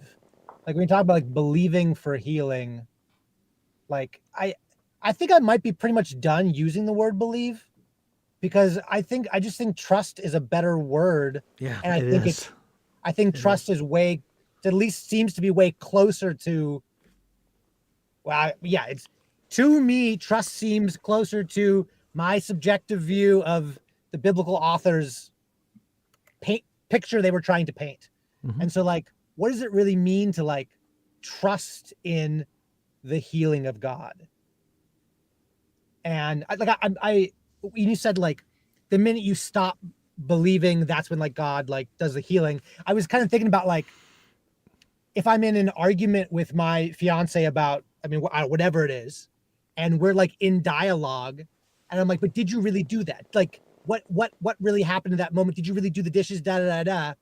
The only moment we move forward is when like I stop questioning her and I just go, okay, I trust you. You did the dishes. Yeah. And then like life proceeds. I wonder if it's Yeah. kind of like that, where it's like when you're like praying to God for a thing, you're almost like in that dialogue where it's like, that's not really full trust, because you're still like, you're waiting for God to show up and God hasn't showed up. So it's like, I'm in dialogue. I need this. I need this from you. And then the trust is like a different thing. Like you just go, okay, God, you're going to do whatever you're going to do. And I'm going to trust in you, whether you heal this or not. Yeah. And certainly not always, but it seems like sometimes that is the moment that God decides to appear. Medical treatment, yeah. Well, and Jesus did pray that a couple times. One, he prayed that he might not have to suffer on the cross, and he didn't get that prayer answered, at least not in the way he wanted it. Presumably, as a man, he wanted an outcome and didn't get the outcome. And then on the cross, he ultimately says, my God, why have you forsaken me? So he really felt broken by the experience. And that experience, his cry, his suffering did not, for those of us who believe, did not weaken him in the least. He overcame nonetheless, right? Through the resurrection. If you don't believe it, that's fine. That's fine. But my experience is that he lived through it, overcame it, however you want to put it, that he resurrected. And so you can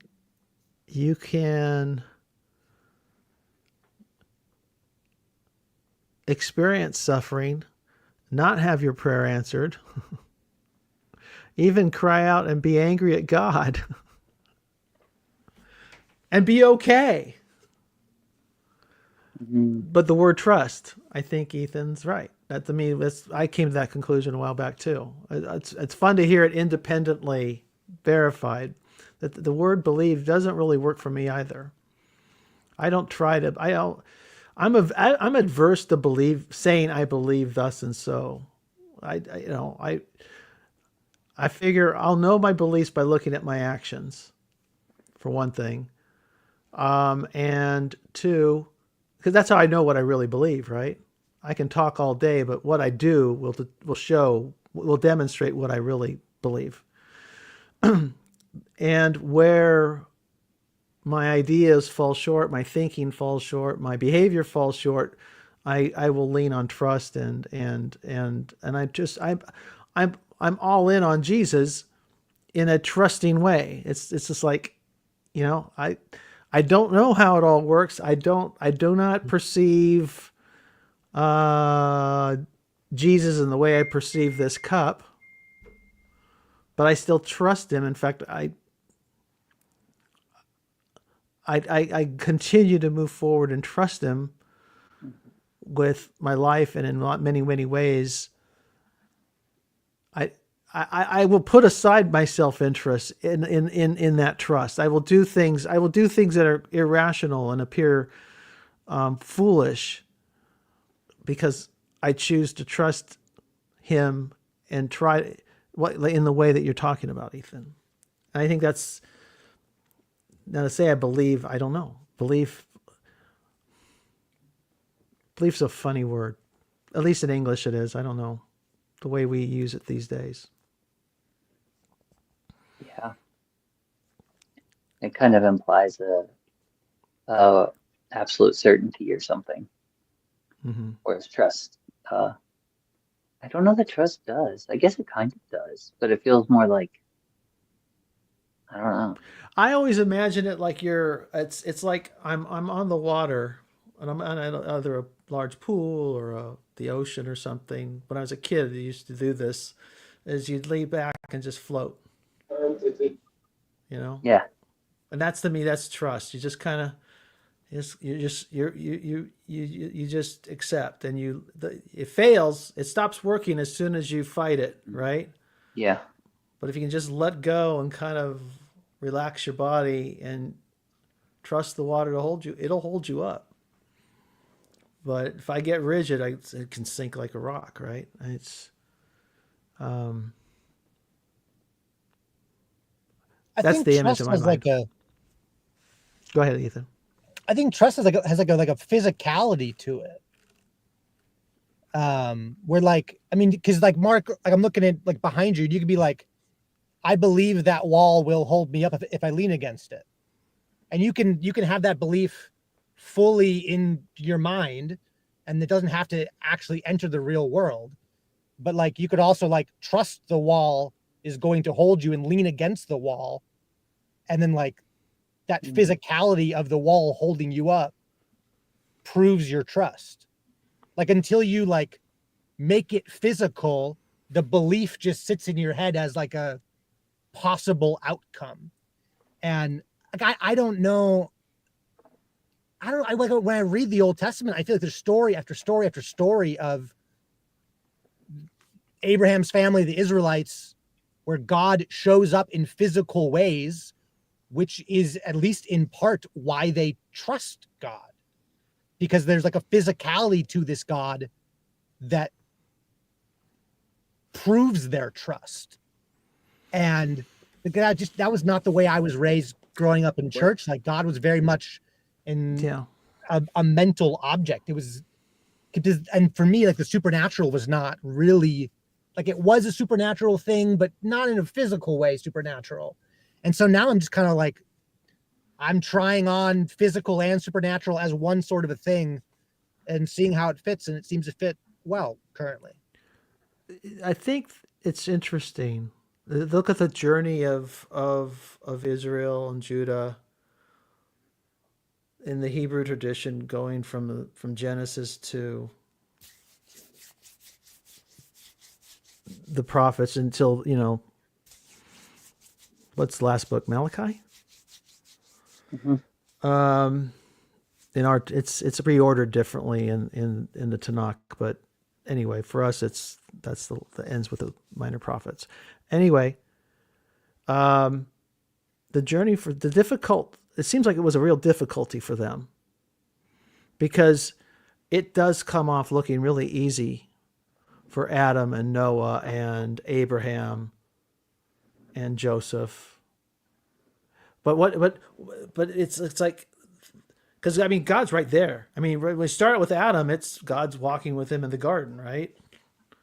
And then you get to Abraham, and he's or Noah gets his instructions and everything. He does his thing, and then Abraham comes and God makes visits, right? He drops by with his friends and has negotiations, and they entered. he does these huge miracles. An 80-year-old woman or something is made pregnant, and a city's destroyed, and I mean it's big stuff, and there's a kind of transactional relationship. It's very concrete. And then there's testing, and of course God moves with the people, with Moses. There's a time of testing and trial. The people are enslaved, but then Moses comes. He's the Messiah. He's the guy who's going to lead them out, and he comes with signs and power. And there's manna in the desert, and there's again cities are destroyed by God on their behalf. Jericho's walls fall. All the people have to do is follow the instructions, and they win the battles. But then the Babylonian captivity comes, right? And things aren't working out so well anymore. And even when they do better than their ancestors did, things continue to go south. The God doesn't offer the same, put it in the really crass word, doesn't offer the same return on investment for the Jews at the end of the book than he does at the beginning.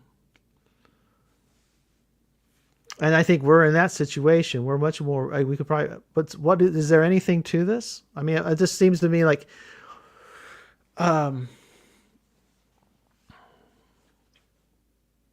what's happening there? Should I end this with a question, or do you guys just want to respond? No, I mean, I do like, I mean, on the one hand, I really like what Ethan's saying, because I feel like, there's this physicality where I'm personally have been going through, I guess, share a little bit more. There's a lot of stuff with Thomas that's been going on, I guess, in my life, the Apostle Thomas, where I have this, and people might have heard me mention it on these things before too, where I've been in conversation. I'm like, if I want a physicality to the God, like I want to see God incarnate. I want to see if God is unconditional love or absolute forgiveness. I want to, touch him, handle him, put my hand in his side. Like even if it's not Jesus, I want to see it in another person. I want to see it in one of you guys. So I have to have this. I want to see forgiveness, ultimate forgiveness embodied in a man. But then on the other hand, I'm like, well, I get to this point and I'm like, what if I don't? What if it's not there? And then I'm like, well, then what do I have? I still have this place where God's kind of, I guess, like you're talking about, Mark, it's like he's not there for a moment. It's like the end of Malachi, and he's not speaking, and I don't see him in the world anymore. And it's like, well, what do I still have? It's like, that's the only thing I can hope for. It's like, I don't have anything else to trust. It's like, I have to trust that Spirit's out there somewhere, even if I don't see it in the natural world. And I don't, and like Anselman said a second ago or something, I think like that the test is to believe. What did he say? Our test is, do we love Jesus whom we have not seen, but know through his words and actions? And so I don't know, I guess even with all the faith healing stuff too, like, I mean, there's such a physicality to it, because you don't want to push it to just be spiritual healing. Like spiritual healing, I agree, is more important. Like it's better for someone to have repentance and love in their life than to get physically healed. But then at the same time, when you see people suffering in the world, you want to feed them, you want to clothe them, you want them to be well. And it's like, you still should strive for those things. But then at the same time, it's still that kind of weird place where I guess it's just what's the heart behind all of it? Because even Jesus says, like, people will come and do these crazy signs and you shouldn't follow them because you don't know the person's heart, if they're doing it for vainglory or this or that. And then, or whatever other reason. And I've even thought that before. I've thought about, like, the miracles in Egypt and Moses and him parting the Red Sea. And I was like, if there was somebody out there today who could part the Red Sea right here, right now, that doesn't make me want to follow him. Like, they could just be some charlatan. Like, I don't know. but growing up in Word of Faith, it's like that's often used as the example of like, you know Jesus was God because he performed miracles. That's kind of what they would say. But then Jesus says of John the Baptist, he says, "There's no one, nobody since Elijah was greater in power and spirit than he, but he performed no signs. Like all he did was preach repentance." And so it's like it's not Jesus performed all these miracles, but it's like that's not what makes him God or something. That's not what's eternal. Because like you said, Mark, we all got to die of something, whether we get healed now or later. So, so I don't know. I guess just yeah, I don't know. I guess that's just my kind of rambles to tag on the ears. It's just the yeah, where when God, my God, why have you forsaken me? And in that time when you're in Babylon or in exile or something, it's like you still that's the only thing there is. There You're was still there. there was a recent I can't remember his name right now. He's been doing some live streaming on Jacob's channel. Is it David? Not David. He wears glasses. Has a very American accent. Oh gosh, Gavin, right? Gavin, thank you, Gavin. How could I forget Gavin? Anyway, he's been doing some live streaming, and sometimes he talks about things like about bringing or advancing or hastening the kingdom of God on earth here and now. And I'm not being fair to him. I shouldn't have even brought him up, but it's just. But when I hear that sort of thinking, I kind of go back to with concern whether it can be. This can be applied in a lot of different ways, but it makes me think of the Jewish rebellions under Rome. You know, the faith, they had faith. They really believed, right? You had the first major rebellion that resulted in the destruction of the temple in 70 AD. And then you had the Bar Kokhba revolt in the 130s that totally removed the people from their homeland, right? I mean, they conducted a thorough ethnic cleansing of the Jews from Judea, renamed a place and everything's. Bar Kokhba and Bar Kokhba thought he was a Messiah as well. He was going to bring the kingdom of God on earth. And I just fear that when our desire to heal the world of its suffering, we end up just so often making things worse. Or just making new problems for ourselves. We trade one suffering in for another. As opposed to learning how to, again, I guess for me, it's how to endure. If I can get some pain relief, that's great. If I can get something working that wasn't working before, great. Like I recently, some cartilage or scar tissue broke up in my arm. I suddenly had new movement. That was great. But on the other hand, I'm not getting any younger, and I have to die of something. So I do. So the question is how do I represent Christ in the world without making it worse? I've got a pitch. Let's hear it. Okay, so I listened to your 2-hour rando with William Branch from whenever that was. Yeah. And Branch made a comment that was sort of like, the past is not pushing us forward. The future is pulling us. And I wonder about, time and the future. And I guess I think about the end of the book of Revelation, which seems to put forward some kind of future picture, which is the tree of life is at the center of a city, which is also a garden, and the leaves of the tree are for the healing of the nations. Mm-hmm. So it seems to say that that is some kind of future reality.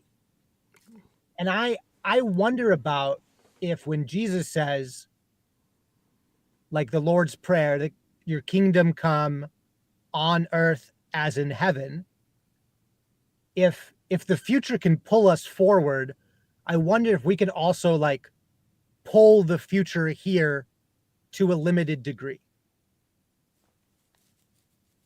And so, like, I mean, earlier Anselm said like you can't create paradise here on earth, and I asked Anselm like, what about a pocket of paradise? Like, can you create a little zone of paradise or a little zone of God's will in this moment, and in some way that is like, I don't know, bending time to pull the future here.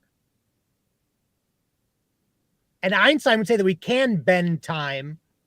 And of course, now I'm saying all kinds of wild things, but this is the House of Wu, right? So, Well, yeah, you can say anything here. That's fine. I've often wondered if you can. I mean, I've tried it, and it actually, here was an answer to prayer that was along. Only this was in reverse. We were praying.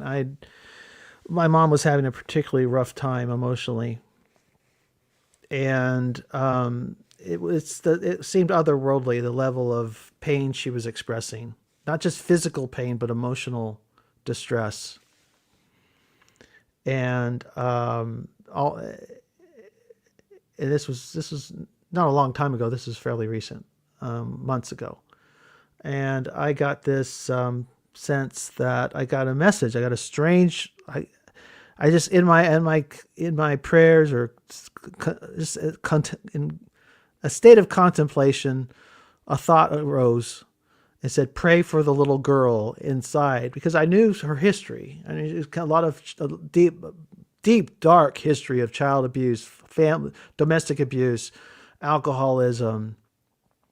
I mean, lots of bad things happened to my mom when she was young. And I just heard, like I got this leading of the Spirit, we charismatics like to say, or note from God, pray for the little girl. So I threw it out there. I went to church. I went to the Sunday school. This was not a Sunday school adult Bible study. That one at a church that is big into healing prayer. It's Church of Christ type of church. So it's just not something we do a lot of as a congregation. And but I pitched it to him. And another guy caught it. Just a guy, I didn't even know him really, but another guy, he caught the idea that captured his imagination. He said, "We need to do this. Let's pray for that little girl." So we're going back in time to pray for somebody. Okay. And then later on, Grimm put it in an interesting way. He said, you're like time traveling. You're going back to pray for this. And anyway, we did pray. And the funny thing is we've had lots of ups and downs, lots of challenges, but the problem that motivated me to pray for that little girl was solved. The next day, she was noticeably better. She was, shockingly happier. Not that, and it really seems to have stuck in a fun. Not that the dementia's gone. The dementia's still there and getting worse, but whatever that issue, whatever we were praying for, seemed to see. So your prayers can go. It's the idea of bending time in faith. I have no problem with this. And why was that prayer answered, but the others aren't, right? I mean, why? Why do some people get healing and some people don't? I mean, I think that showed up in the chat. I've lost track. I only half paying attention to the chat. So, I mean, some people get it, some people don't. Why don't we empty the hospitals? You often hear skeptics say, why don't Christians go into the hospitals and empty them out if prayer worked? Have you ever seen any Christians try? Because I haven't. I went to the hospital once or twice. Not to, but it's just to ask, people. And it's really, I mean, maybe if I would have gone more often and they knew who I was, I mean, just showing up randomly, it's like they're not gonna just let you walk in their room. I don't know what I was thinking anyway, but Well, believe it or not, a lot of people don't want. They don't. They. A lot of people will accept prayer. A lot of people don't want it. Um.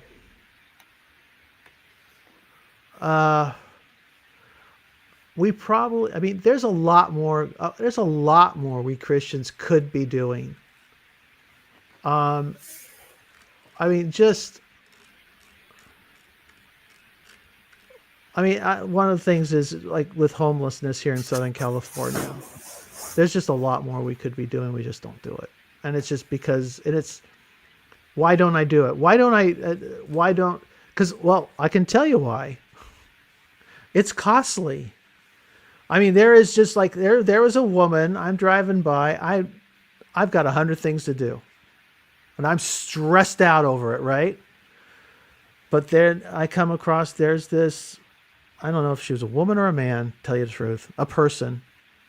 Very disheveled, kind of in a daze, walking down the middle of the street in traffic, a lot of traffic.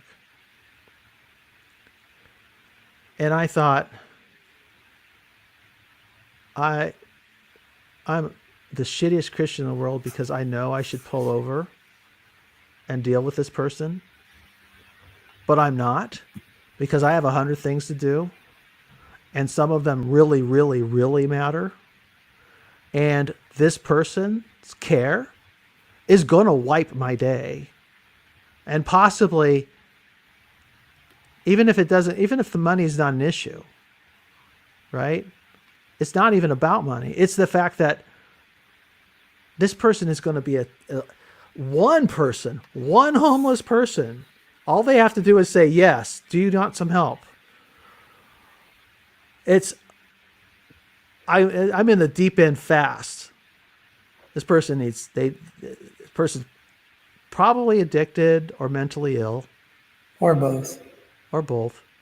Unwell, needs a good bath, needs new clothes, needs a place to sleep.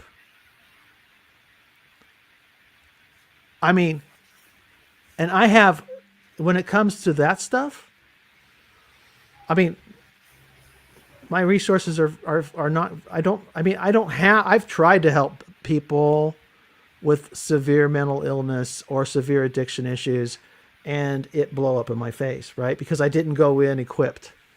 And as a church, my church body, I don't think collectively the churches in my community are prepared to handle one Can I throw person something in this at you? stage. But I'm just saying, well, let me just finish. I'm just saying Sure. that I should just stop.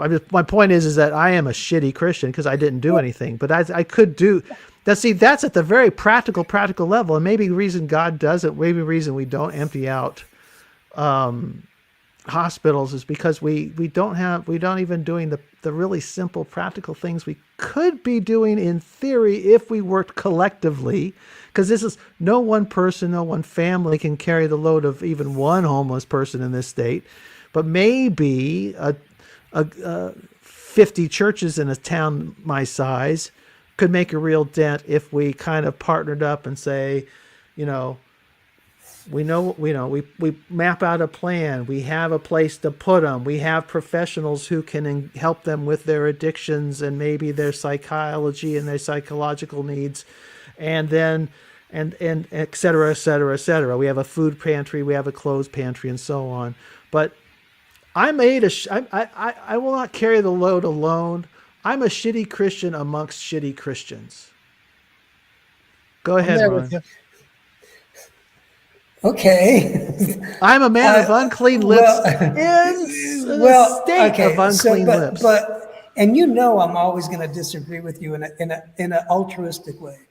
And so when we were talking, somebody came to church as we were talking, and their spouse is drinking and on drugs as we speak.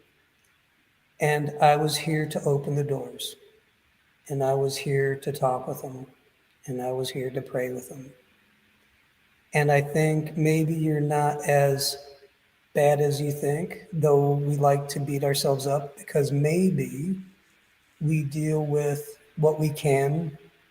And I'm not saying we shouldn't go beyond.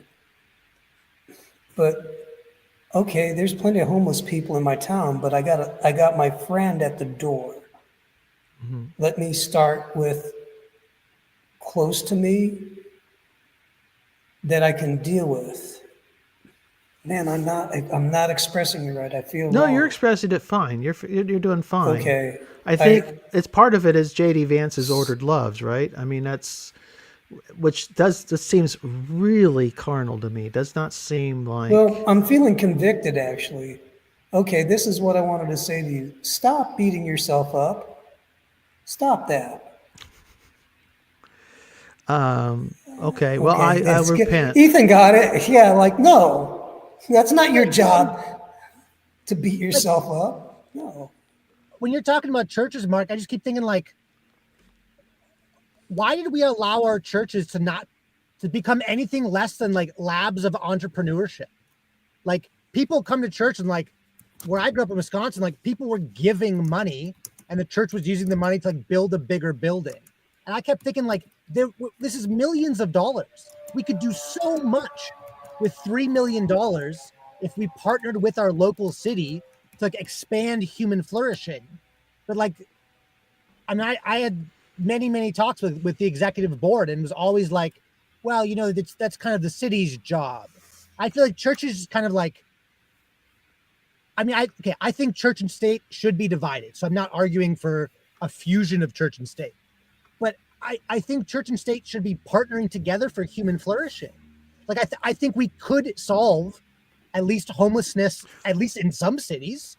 Like I think these are solvable problems, and we just decided to like let the government kind of own everything, and church just kind of went, okay, so like, again, this is all I know, but like we're just gonna like save some human souls, and that'll be enough. Like whatever happens beyond the soul, well, that will just happen, and we'll just stay in these four walls and make sure the lights stay on. And I don't understand why our dreams aren't bigger. Jason, any thoughts? I've got to leave in about 10 minutes or so, Same maybe here. 15.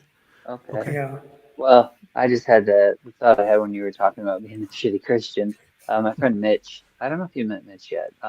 He doesn't always get on, but he's a good one to talk to. But he quotes, I think it was Saint Silouan or something.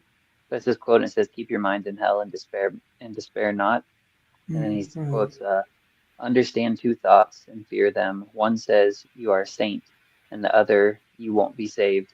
Both of these thoughts are from the enemy, and there is no truth in them. But think in this way: I am a great sinner, but the Lord is merciful. He loves people very much, and he will forgive my sins." And so I don't know, I just love that quote.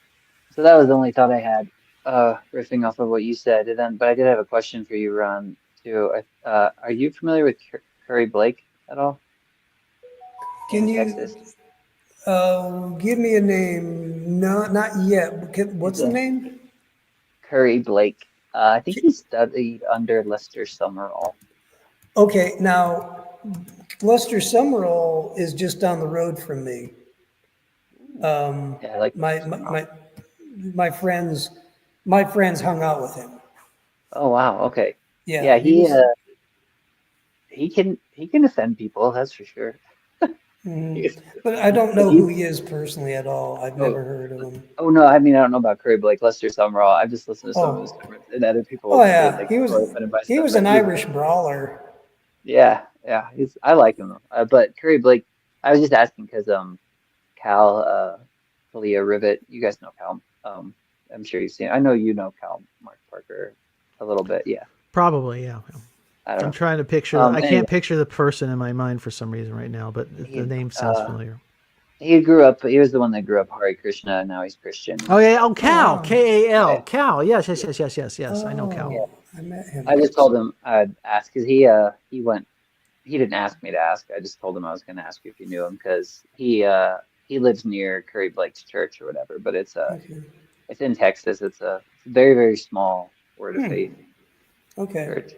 But I've been wanting to talk more to Cal. Yeah, we it's hard to get connected hold of. over email, and I never followed up because it's just crazy. Like everything else has been busy. Yeah, and plus he's on different. He's on. Well, he's in Texas, so it's not. He's what 2 hours difference from you. But I think normally it seems like the best time I've had connection with him is probably Saturday mornings or something. He's not usually an evening person, but One thing I just saw in the comments about prayer. I think prayer has more use than just the if then this sort of aspect of it, or there's more to it than the appeal. Prayer affects my own mind more than it helps me orient my attention away from my stuff, or sometimes reveals my stuff. And so if I'm praying for somebody,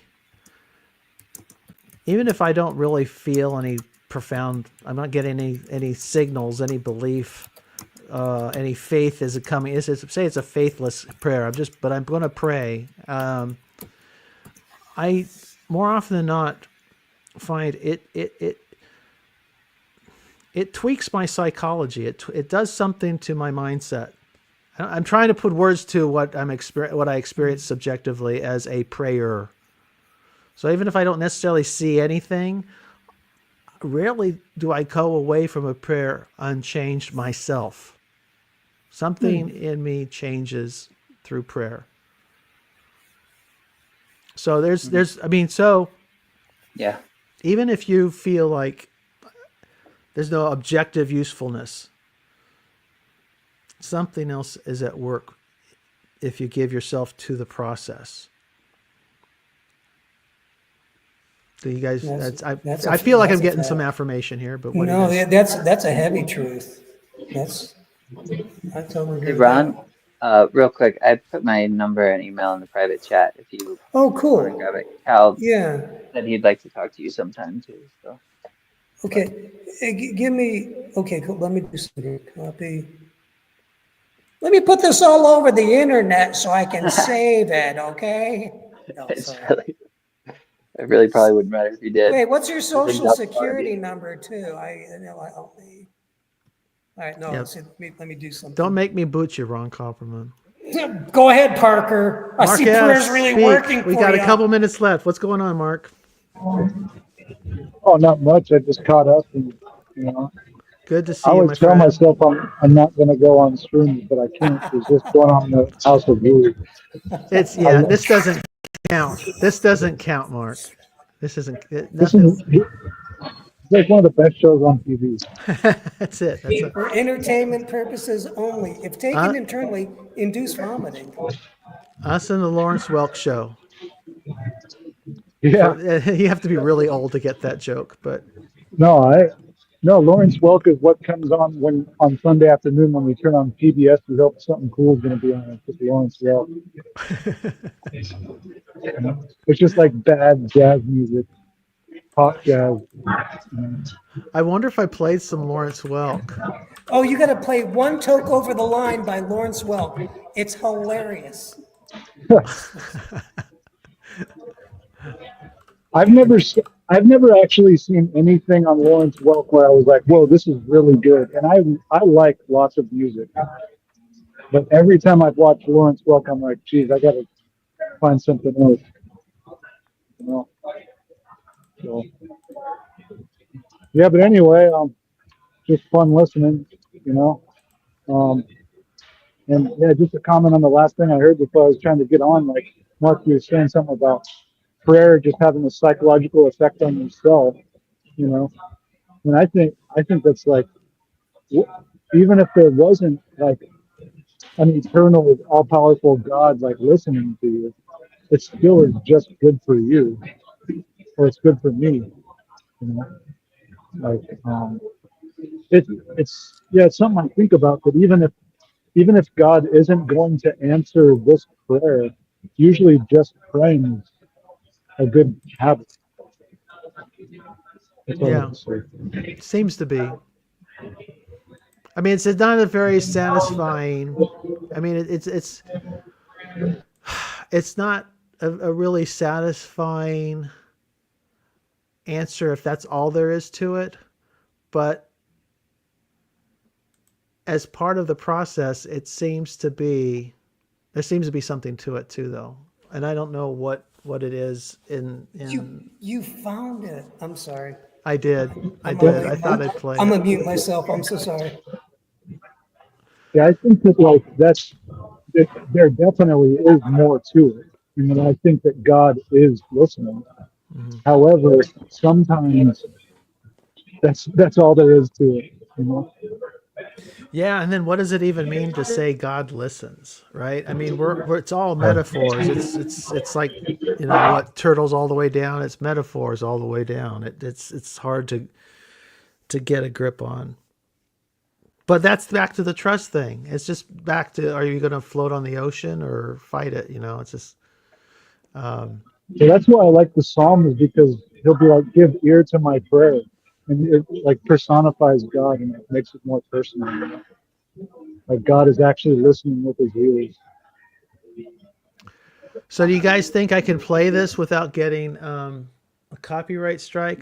Play a I few sure hope seconds. so. I don't know what this is, but I'm It's excited. One Toke So- Over the Line, as played on the Lawrence Welk Show in 1971.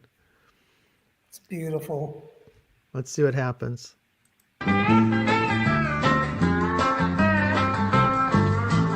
One toke over the line, sweet Jesus, one toke over the line. Sitting downtown God, in a the railway day you have been station, listening one to toke Ron over and the Mark Parker, line. if you'd Waiting like for to the train that donate goes home, sweet Mary, to hoping that the Grimwald train is Grizz on time. campaign, Sitting downtown in donate a now, railway Lord. station, one toke over the line. We better call it, or we're going to get a copyright strike. Because I'm sure somebody thinks this is of value. And I don't. let me share the link. I'll share the link so you can go see it for yourself. If And watch something the tells whole me thing. somebody's still making money off that. Somebody is, no doubt, somebody is cleaning up. So I'm going to post the link to maintain, what is it, Creative Commons license or whatever, So this is all for educational purposes, people. Fair use. Fair use. All right, round robin, last thoughts. I got to go. We got 5 minutes. I'll go tops. first because I'll be quick. It was a pleasure meeting you, Jason. Ethan, dude, let's hang out. Let's get hammered sometime. Hammered on Jesus. Mark S., I'm not going to tell the cops where you're at unless you give me some money, but we'll work it out. I take Bitcoin. All right. Bitcoin, Dogecoin.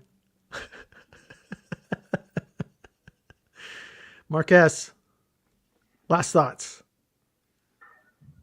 No, I don't have any thoughts in my head. Just good times. See Good you all times. around. Good seeing you, Mark. Thank you. Jason. Yeah, I don't really have any either. Thanks for letting me hop on here. Good to hang out with you guys. It was great Glad having I you finally come got on. to. Yeah, Yeah. me too. I'm very happy you Hopefully I did. can do it more often. Yes, please. Please always feel well. All you guys should feel welcome to come in Yeah, anytime. this was fun. This is enjoyable.